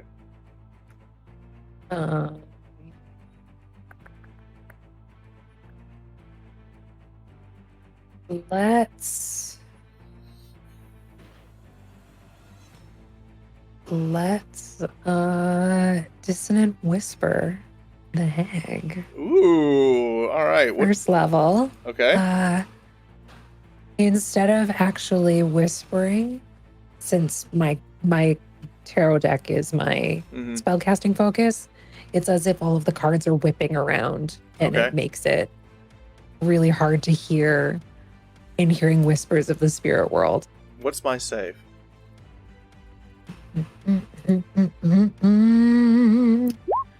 Wisdom 15. Wisdom 15. Okay. Pass. I resist your spell. On a failed save. I'm just trying to see. I think you take half. Okay. Oh, The target must make a wisdom on a failed save. Takes half damage. I'm reading, sorry. Okay. I needed to roll with advantage on that deck save. Because danger sense, you have advantage Oh, on you- deck saving throws. Nice. Wes, go ahead and roll that again as Ellie's figuring out the damage as well. No, I don't think it does. I think that it's on a successful save, the target takes half as much. Okay. So roll your It damage. doesn't move away. So moving back to Ziv, you would have dodged that 10 damage. All right. So I it's would have 13. taken 5, right? Half, right? So it's No 13. half on a success on the ice knife. It's just 0 on a Zero. a success. All right. So Nice. so moving back, Ellie, you do 14. Well, it's 13. We're gonna round it to 14. So it's 7 damage that she takes from your spell. Okay. And with that, is there anything else you want to do with your bonus action or move action? No, I'll stay where I'm at. Ziv, it is your turn. Actually, we missed. It's okay. The zombies can swing at me.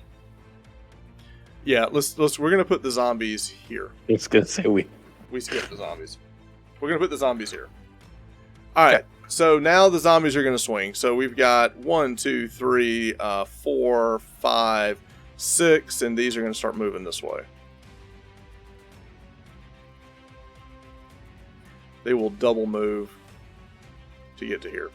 All right, so 3 of the skeletons are going to spend their entire run just running and tearing through the bog. You just see all this stuff like flinging around as these zombie skeleton things run, and 3 of them surround Baka.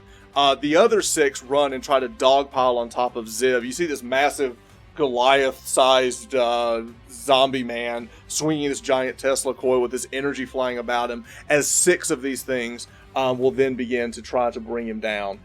Each of them will be attacking with advantage. So let me do that real quick. So what we're going to do is we're going to roll 6 attacks. Yeah, we'll do this super fast here. We'll do, these are the first 5.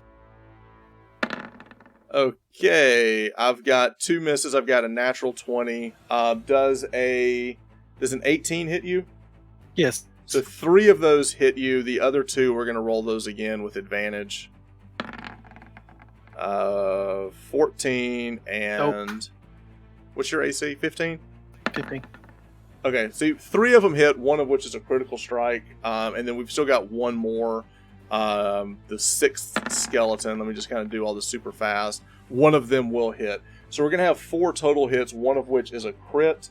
They each do d6, so it's going to be 5d6 plus 8 damage. Okay. You will take 18 total damage. You will take half of all of that, so you take 9 total damage.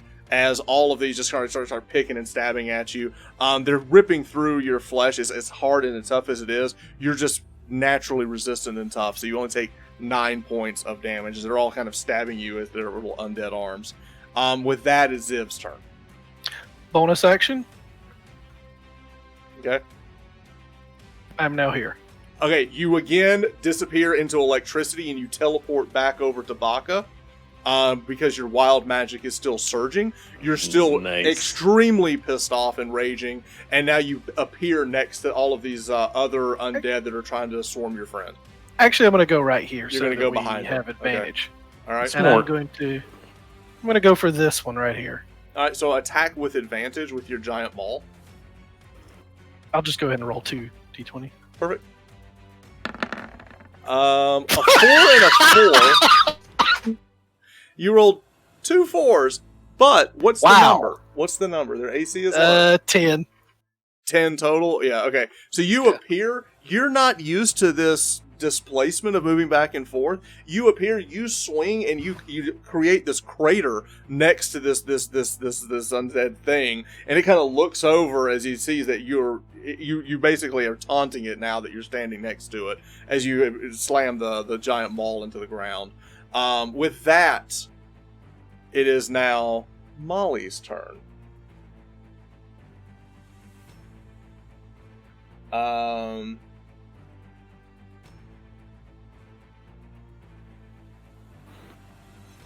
Molly is going to step into the shadows and she disappears.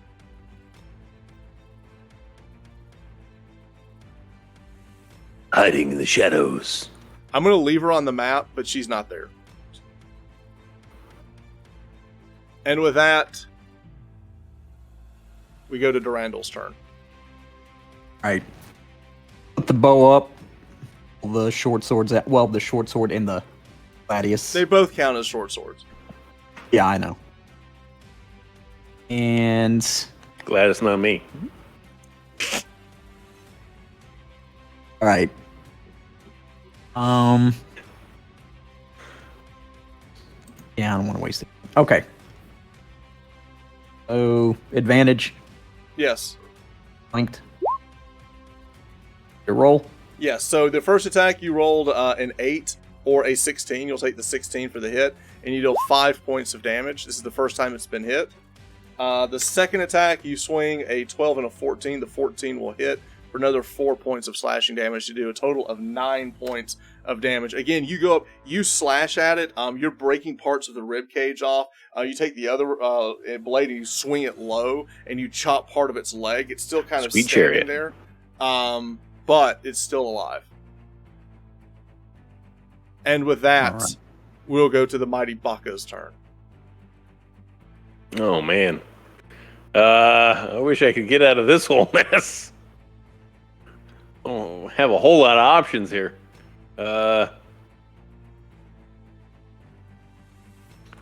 ahead and Can he still shoot at the ones behind us? It depends Or on does what he he's have to got. engage? I can. I guess I could do the ice knife again. That's probably my best option. Okay. We'll do it'll be straight fire this time. Fire in, fire out. Okay. And we'll go ahead and Are you shooting down here? yeah. Okay. In fact, I'm not even going to target a creature. I'm going to target this space in the center, so I can hit all. Isn't that the all one that 6 does of the them. most damage, though? Huh? The AOE is what does the most damage. Okay. All right, so you're going to shoot the ground and get the explosion to go off. Yeah, and we'll do it at a level 2 again. Ooh, okay. The ground fails its save. The ground fails its save. Right.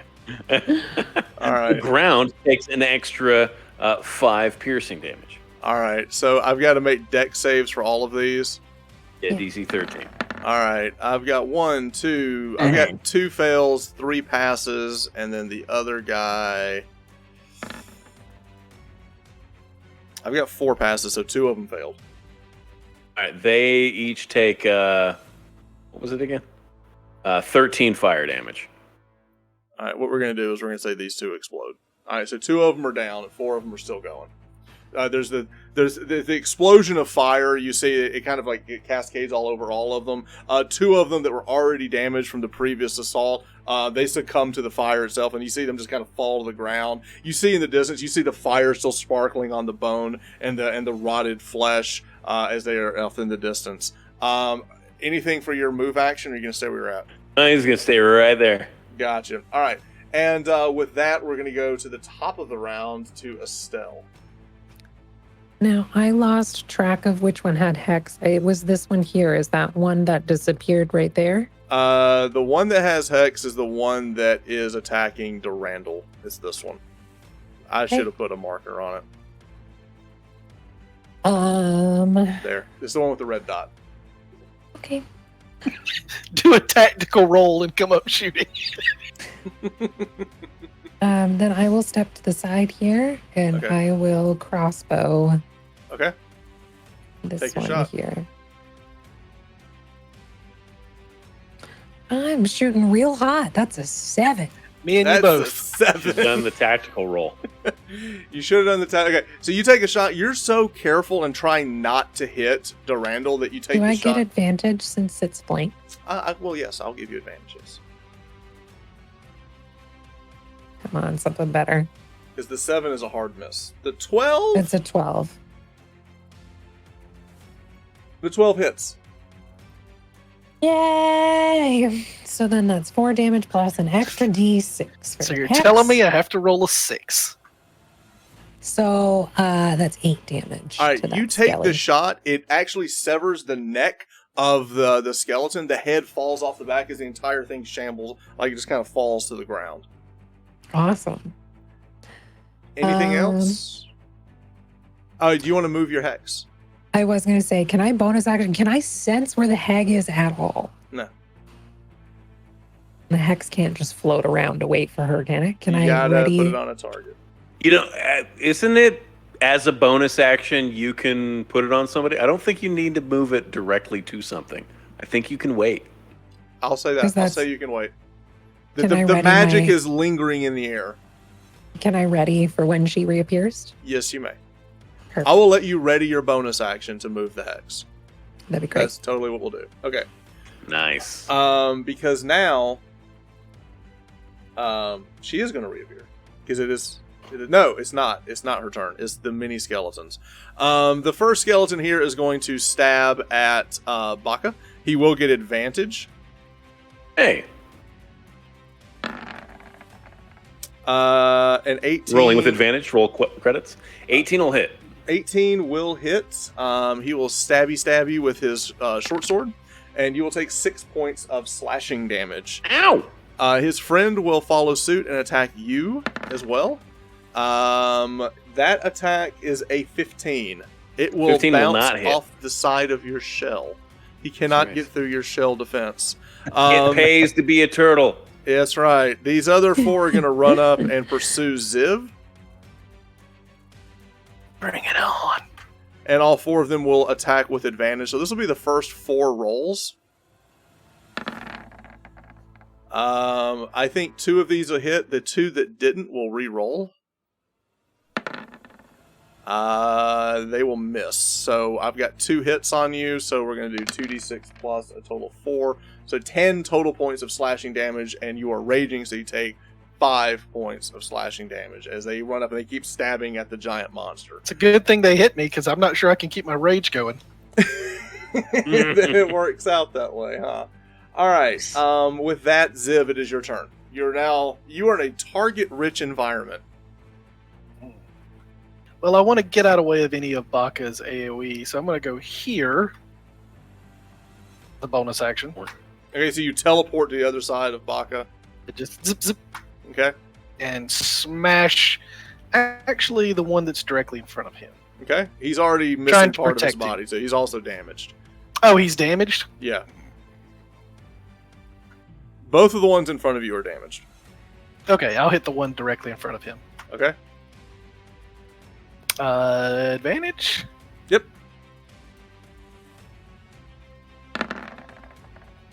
That Yeah, 19's gonna roll. That's gonna be like a 25, so that'll hit. So roll your mighty damage. 2d6 plus a lot. He's dead. Or is he? You rolled a 1 and a That's 2. 9. 9 total damage. It will be enough. So you rolled a 3 and then you add 6 because you're so angry. You bring the giant coil down on top of it. You smash. It explodes as you see just body and parts just fly apart as you bring it down. Electricity still surging all through your body. With that, Molly reappears.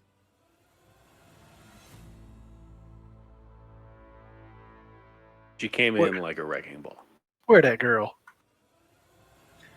Estelle, she appears behind you, and you hear this voice say, "Hold still, child. Roll a wisdom saving throw." She also has Hex on her now. And now she is hexed. That's a straight Ooh. roll, so that's a 5. You rolled a 5. You are magically held in place. Cool. Can she still speak telepathically? I will say that she can speak, yes. Yes. You do hear her run by, and she goes, "Oh, such a shame. Yours is already spoken for." She says that to Estelle. Darundal, it is now your turn. All right. I will. Do I know she came back? Perception check. We heard her. That's what I'm thinking. Yes, you hear you recognize that voice behind you. You look over your shoulder, and you hear that voice. And she's only about 8 or so feet away from Estelle. You can. All right, I'm hear going to the blood bonus coursing action in her Fairy veins. Fire.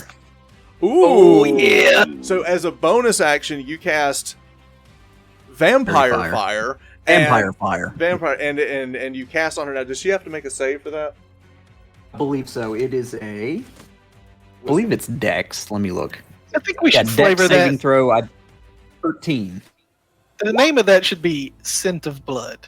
Ooh, Scent of Blood. I like that too. Yeah, I think I called it like Blood Yes. Pulse or something. I don't know. We're reflavoring Fairy Fire for our Vampire Ranger. She We should call it blood something. she fails her save. You see all of the blood, the black blood coursing through her veins, and you actually see her heart like thumping through her chest. Gross. Right. So then I'm going to pull out my. Well, I still.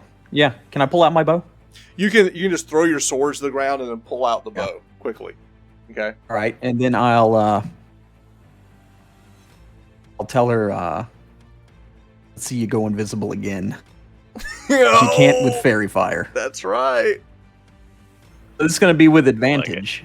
Right. You will attack with advantage. You notch another magic arrow. Make your attack.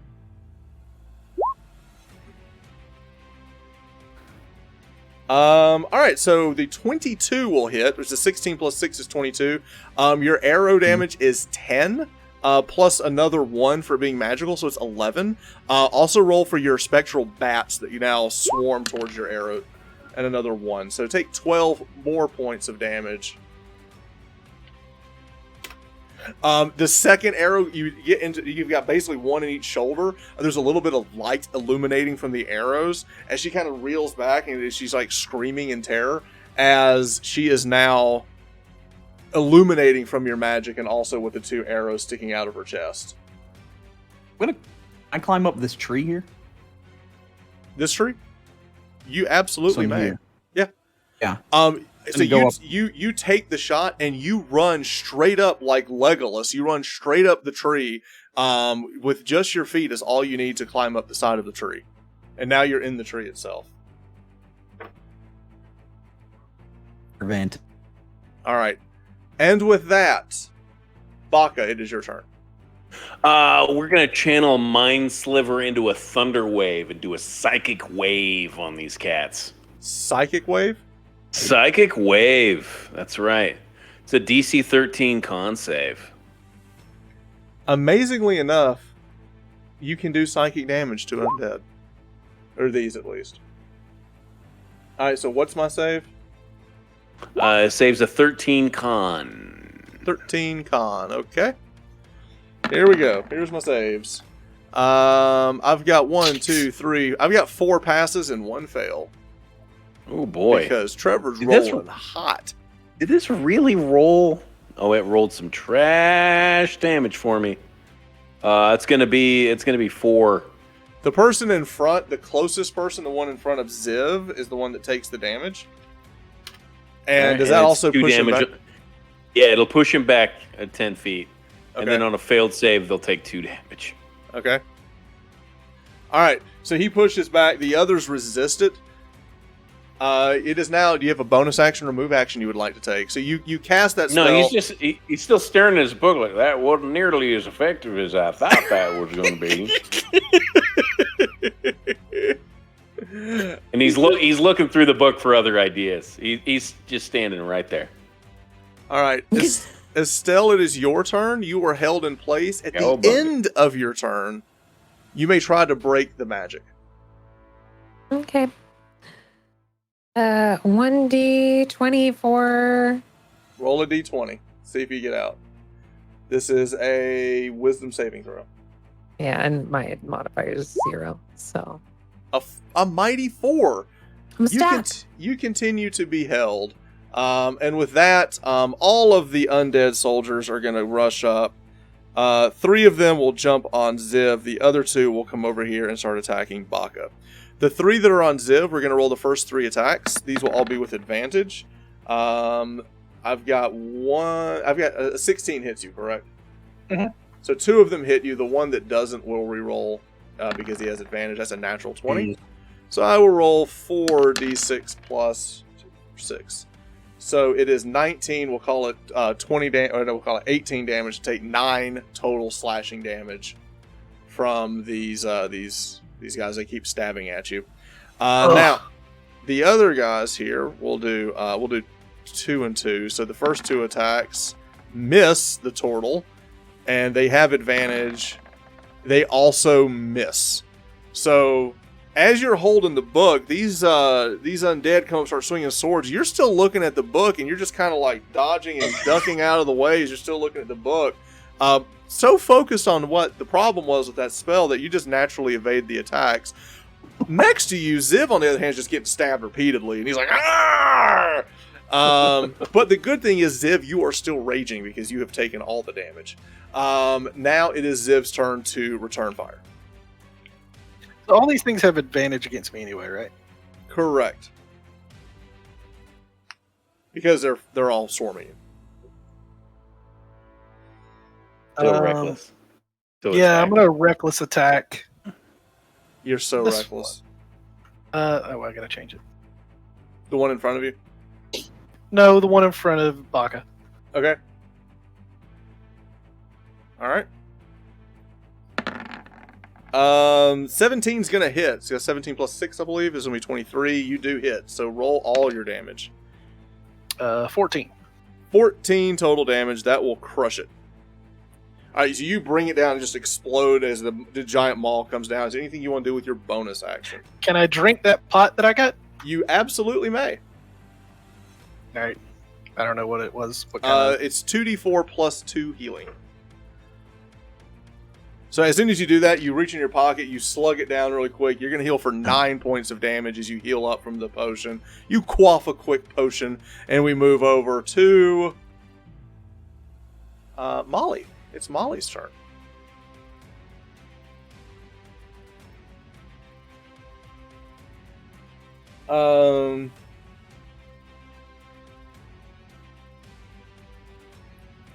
She reaches out and she moves by Estelle. She looks over at you and she goes, "Such a pity."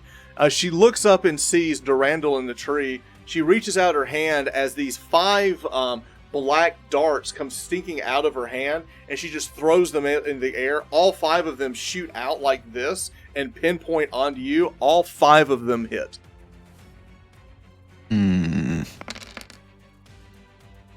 Ooh. Take 13. 17 points of damage.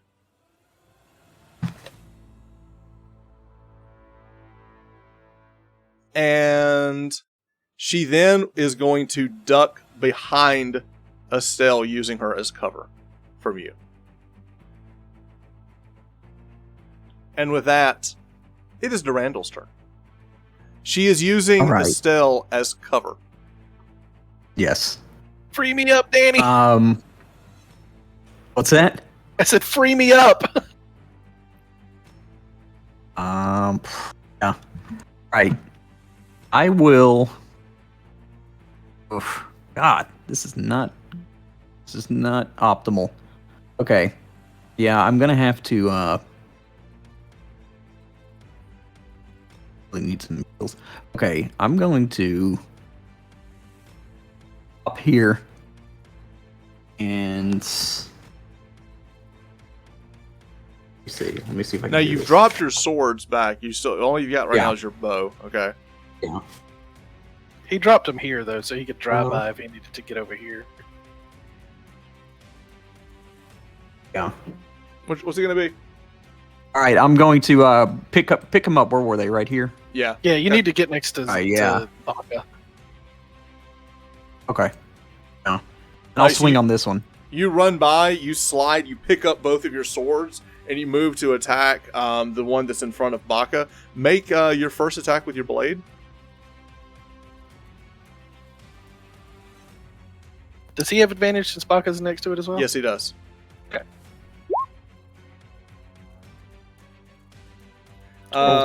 23 is going to hit. It's going to be 8 points of slashing damage. The second attack also moves in. Now, between that and the bat scurrying over to deal another d6 damage, that you're going to drop him pretty easily.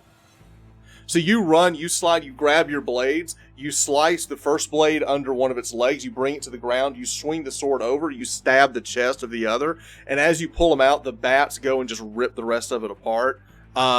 You give a slight flex to Baka, who didn't think you could do it. And now we move to Baka's turn.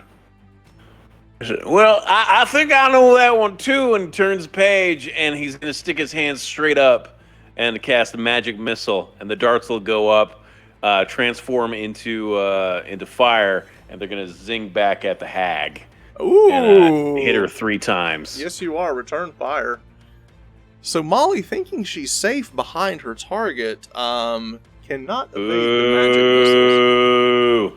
Ooh. 3 Again, you're rolling hot damage Laszlo. as your 3d4. Sorry, You roll. It's the same concentration roll. So You roll 3 ones to do. Is it +1 damage on those, or it is +1, so it's 6 damage. You're 6 right. total Thank damage? you, sir. Okay. Thank you, sir. Concentration. It is a It's actually 3 concentration checks because it's Oh, because it's 3 hits. It's 3 Yes! sources of Let's go damage. minimum damage. Minimum damage. She's gonna fail. The first one disrupts it. Yes. Estelle, you immediately come free from her spell. Goodness. I love that. And she is right beside me. And she is right beside you. That ends Baka's turn. Now, Baka, do you want to move? No. Okay, and with that, No, it's he's right Estelle's there. turn. You're frozen. You see the Baka shoot these missiles up, this fire bolts, hit her. You immediately come free. You turn. You see this old hag behind you with these arrows sticking out of her chest, with a little bit of fire coming off of her, as she's kind of like, ah! She's kind of reeling back from the flames. What do you wish to do? I will Thunder Wave at 2nd level. Okay. And All it's right, a con save 15. Con save 15. I fail. Yes. 13 damage plus a hex. Plus an extra d6. Ooh, That's max 6. damage. That's max damage. So that's 19 damage for that And how hit. far back do I get pushed? 10 feet? 10 feet, feet right? away from me, please. All right, so you cast Thunderwave, you slap the deck. This energy pushes. She pushes back. As she gets pushed back, she's actually like you see her feet are kind of barely touching the ground as you're pushing her back. She's still upright, but just sliding across the bog floor. But you're still standing there. You still have an action. Do you want to move or do you want to stay? I would like to bonus action Okay. cast Healing Word at a 2nd level on Baka. Okay, 2nd level healing word on Baka. So roll your 2d4 for healing. And plus 5. Whoa, that is So it's 11. 11. It's a minimum would have healed me all the way with Oh. that +5. 11. So you I'll take it. you Thank cast you. out Baka, your wounds from the stabs that you received, they heal up. That is your bonus action. Estelle, would you like to move or stay where you're at? Thank you, man. I'll go to the other side of the tree, closer to my friends. Okay. Gingerly kind of run off to the side. All right. Yeah. Yeah, right. With that, we still have the undead are going to keep hacking at poor Xiv. Here's the 3 attacks from them. 2 misses and a hit. We'll re-roll the misses because they have advantage. Just 1 hit. It is going to be 7 total damage, so we'll call it... yeah, so you take 4. Take 4 points of slashing damage. Because you are raging. They're still stabbing at you. Now it is Ziv's turn. I see an opportunity, so I'm going to go and say, well, hello there, and I'm going to take a big old swing. And you do get advantage because she's still pulsing from the fairy fire that is on her. So you disappear as the skeletons are stabbing at you. You just disappear in electricity. You reappear using your wild magic surge for the barbarian ability. You are now standing next to Molly with your giant maul. Just a big shadow. So cool. Just. All right, roll your attack with advantage.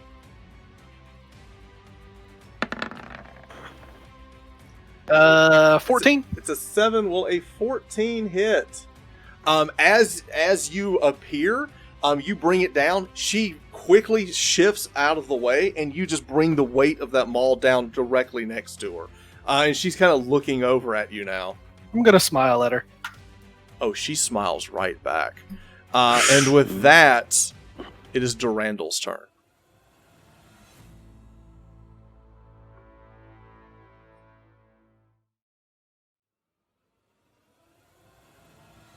I'm going to... Didn't roll, did I? Was that me? I'm sorry. Okay. We got to put her down. I'm going to run back. Where is she? Okay, there she is. And... let's come from behind. Okay. With a sword. All right. All right, so attack with your short sword. You will have advantage on the attack.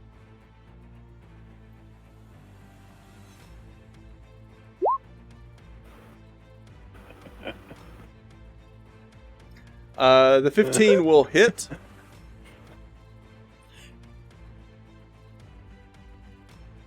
You go to stab the hag, and you realize that she's not there.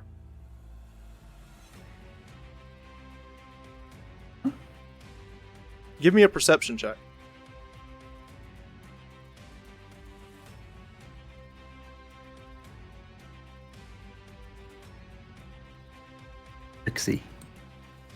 You run up, you take a stab at her, you stab through what looks to be an illusion. It is shifted behind you. It did take a mystery turn, didn't it? Alright, let me see if I can get to her. Was I right here? 5, 10, 15, 20. Let's see, 25, 30, 35. I can get to her. Alright. I'll try to hit her. Okay, so you run, you take a stab, you realize it's not there, you see where she's at, you dart over. Because you're so fleet of foot as a damper, you're able to cover the ground. You see where she's at, you see the pulsating of the spell that you put on her, and you reach out with your bonus action attack to hit with your offhand. I have vampiric bite instead. You absolutely may. I'll allow that. Gross. It's a 19. You do reach out. You grab her by the arm. You sink your teeth into her. And you deal 2 points as you draw part of her black blood into yourself. And you heal off of that. Delicious. Alright. I think that's it. Alright, Baka, it is your turn. Confirming what Chad is talking about was that the hag's mystery turn was all right. Ooh, mystery turns. I'm gonna mystery turn this guy with an ice knife at level 1. Okay. We'll go fire knife again. Fire knife. Okay. So what's the save that the person's got to make? It's a DC 13. No, I'm sorry. The hit on the. Did I roll?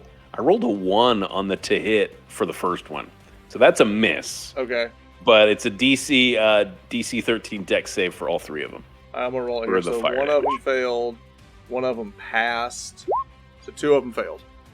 All right, 10 fire damage to the 2 that failed. Okay, that's going to kill the first one, and this one takes 10. All right, so one of them dies, another one catches fire, and the other one is okay. So you still got 2 on you. All right, and Baka's going to take a step up to make sure that neither of them get past him. I gotcha. Okay.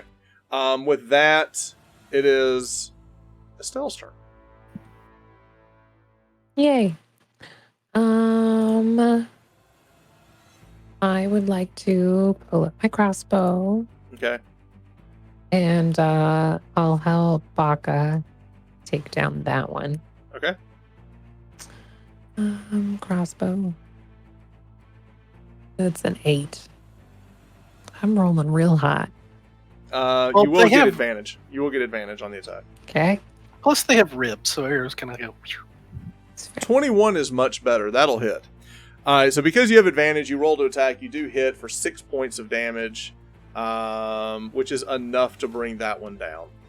Yay. So again, you were able to hit it right directly in the chest. The impact of the bow hasn't hit the ground. It was already on fire, so it lays out as it rolls in the ground. There's this like smell of like burnt smoke as it gets into the ground. This burnt flesh, the smoke coming out, but it's like a mixture of like the flesh melting into the bog. So there's a whole lot of awful smells. As we go now to Estelle, did you have anything else? Yes. Can I bonus action healing word to Zip, please? Yes, you may. Don't heal me. Heal Danny. Danny's the one that needs healing. I will heal Durandal. Darundal. Okay. There's healing word. Don't Okay. micromanage who I heal. All right. 9 healing. All right, so I think I still Durandal, have more you hit heal points for than someone else 9 from the healing magic of Estelle. From there, we will now move. The skeleton guy will attack for the first time. He will not be attacking with advantage on his turtle, but he does roll a miss. Again, he blocks off the shell. Your jacket's getting a lot of tears into it as they keep stabbing the back of your shell as you're kind of bobbing and It's weaving. quite all right. I'll just mend that later. Right. And with that, we go to Ziv. We meet again, friend. You just teleport right behind her again. Hello there. So cool. You just teleport right behind her with your giant maul. You attack with advantage. That is an 18 plus 6 is going to be a 24. You will land this attack. Give me 2d6 plus a lot of damage. 4. 10. 10 total damage. Okay.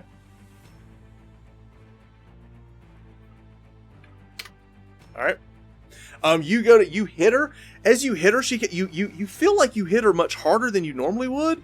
Like you feel like you really hit her, but she's not taking the brunt of the hit like you thought she would.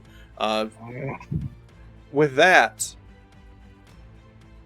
we Tesla go coil's to not very effective against anything. I need to tape those magic horseshoes to it. Tesla coil of the Zephyr. That's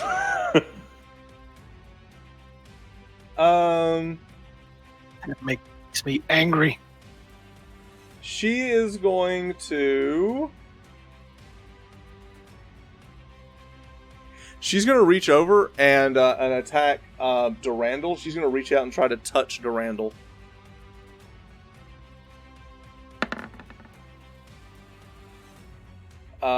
She will hit you, and she will drain some of your hit points away from you. Only one. I'm still on the plus side. She reaches over to grab you. You kind of shift at her fingers just barely cross against your hand. It burns, and you look down and you can see like these claw marks that ripped into your flesh. It only did a little damage, but it really hurt. Like it's like a little scratch, but it really burned as she did that. And with that, He's still alive. He's just really badly burned. correct. She vanishes and reappears here, and then moves 5, 10, 15, 20, 25, 30 to hear. You still see her through the woods because of your magic, but she has moved. It is now Darundal's turn. She seems to be trying to evade you. Yeah, I'm going to cast bonus action Zephyr Strike. Okay. And up to her. Alright, so you bonus action Zephyr Strike, you run extremely fast up to her with your short sword in hand. So this is going to be... One of the attacks is going to have an extra D8. Okay, so your bonus, you're only going to get one attack because you cast Zephyr Strike. Yeah. So you're going to run up and try to hit. So you do get advantage on the attack because of Fairy Fire, so now roll with your short sword.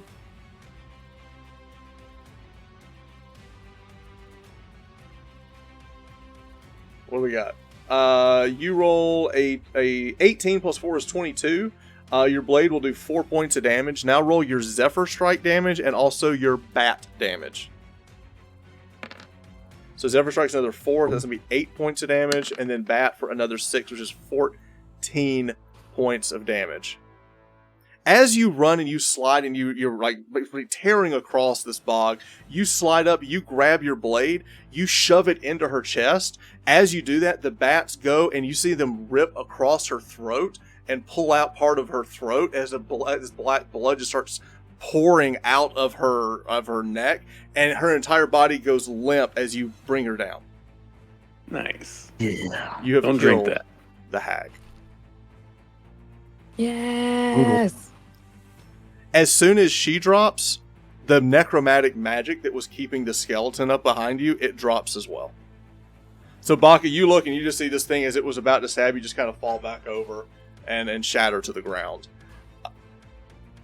And with that, combat is over. So, congratulations on defeating Molly.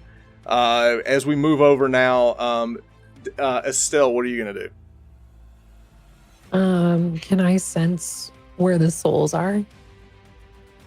Can I sense Helen? Give me an arcane. Give me an arcana check.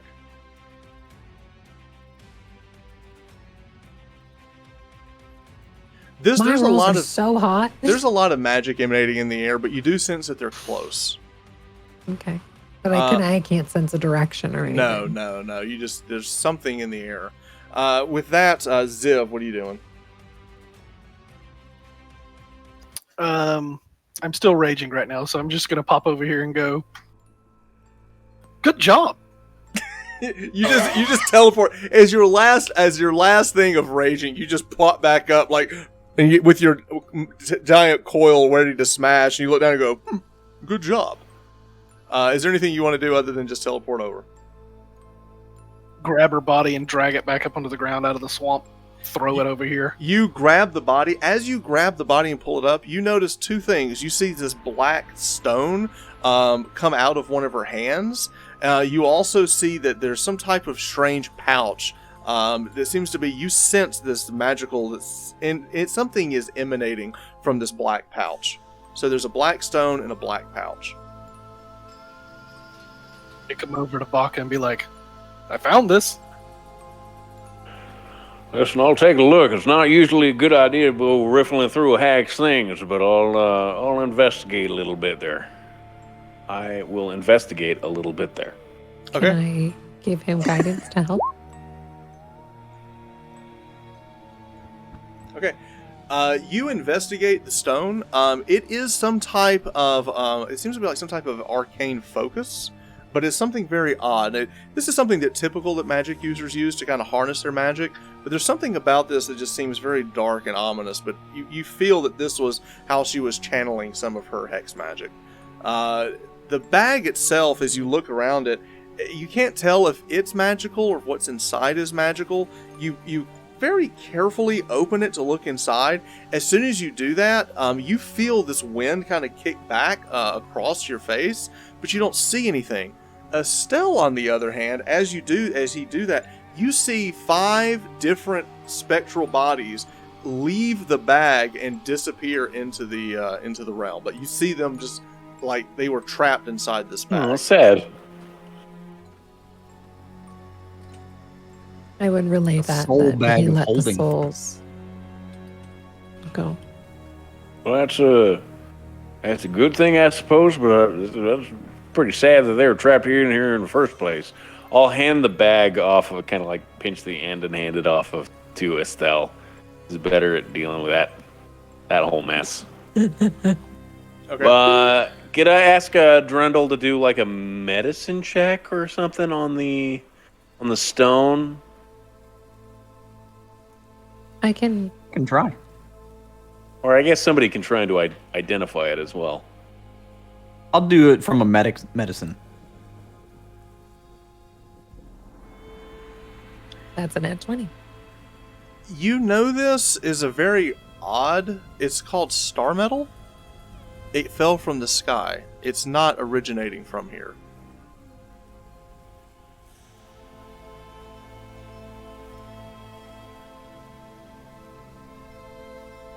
Well, I'm just gonna look down at her and drink some of her blood. If anyone needs, I'm just gonna reach over here and just take some of this black ooze and just and you. All right, what does that do? You 3. draw the essence of her and you heal for another 2 points of damage. As you kind of regenerate yourself as you have a meal on this nasty hag. It's kind of foul, but it gets the job done. It's not halfling, but it'll do. Right. Now I'm just a turtle here, but what is the secret of the ooze? I do like cold blood. Cold-blooded. Yeah. The secret of the... I'm going to look at my friend Darundal Are and you be a time-traveling turtle? Are you a time-traveling turtle? Would you be a turtle in time? All right. I'm going to tell my friend Darundal that I'm not going to lie, friend. That's slightly disgusting. So the giant monster Ain't no next to you being is like saying that you're disgusting. That was No, he's basically being a jigsaw puzzle of human beings, but I don't judge you. Touche. Listen, don't call me no human being. Now, with that, you are probably only a few hours from Verone. If you you've got plenty of somewhat daylight left that you could make it back there in time. Do you want to go there, or do you want to go back and try to find the farm? I want to try to find the farm. Okay. Can I sense if we let Helen out of the bag? You sense that you did let Helen out of the bag. So that's what we'll do. It's We're going to extra double sad, back to the farm, and that is where we'll end tonight's game as you are heading back through the woods to find the Dondell Farm and to see if there's any survivors or anything going on there. And it's a good place to kind of rest and recuperate from this event. And with that, as you travel off, the view kind of pulls back as the people in the tavern are watching the events unfold. They see the travelers moving out of the bog back into the wood. In the distance, you can see the farmstead as they get closer to it. And with that, Marcus Madmore back at the tavern, he ends the magical effect as the smoke goes back into the orb, and he goes, thank you all so much for enjoying tonight. I hope I did not give you a scare, but believe me, remember, this is a story that I did not come up with my own imagination, but it was one that was told me by one of these spirits from the beyond that actually witnessed these events. Please be sure to tip your hostess, and I hope to see you all here next week, God's willing. Thank you so much. And with that, we will pick up next week for episode 3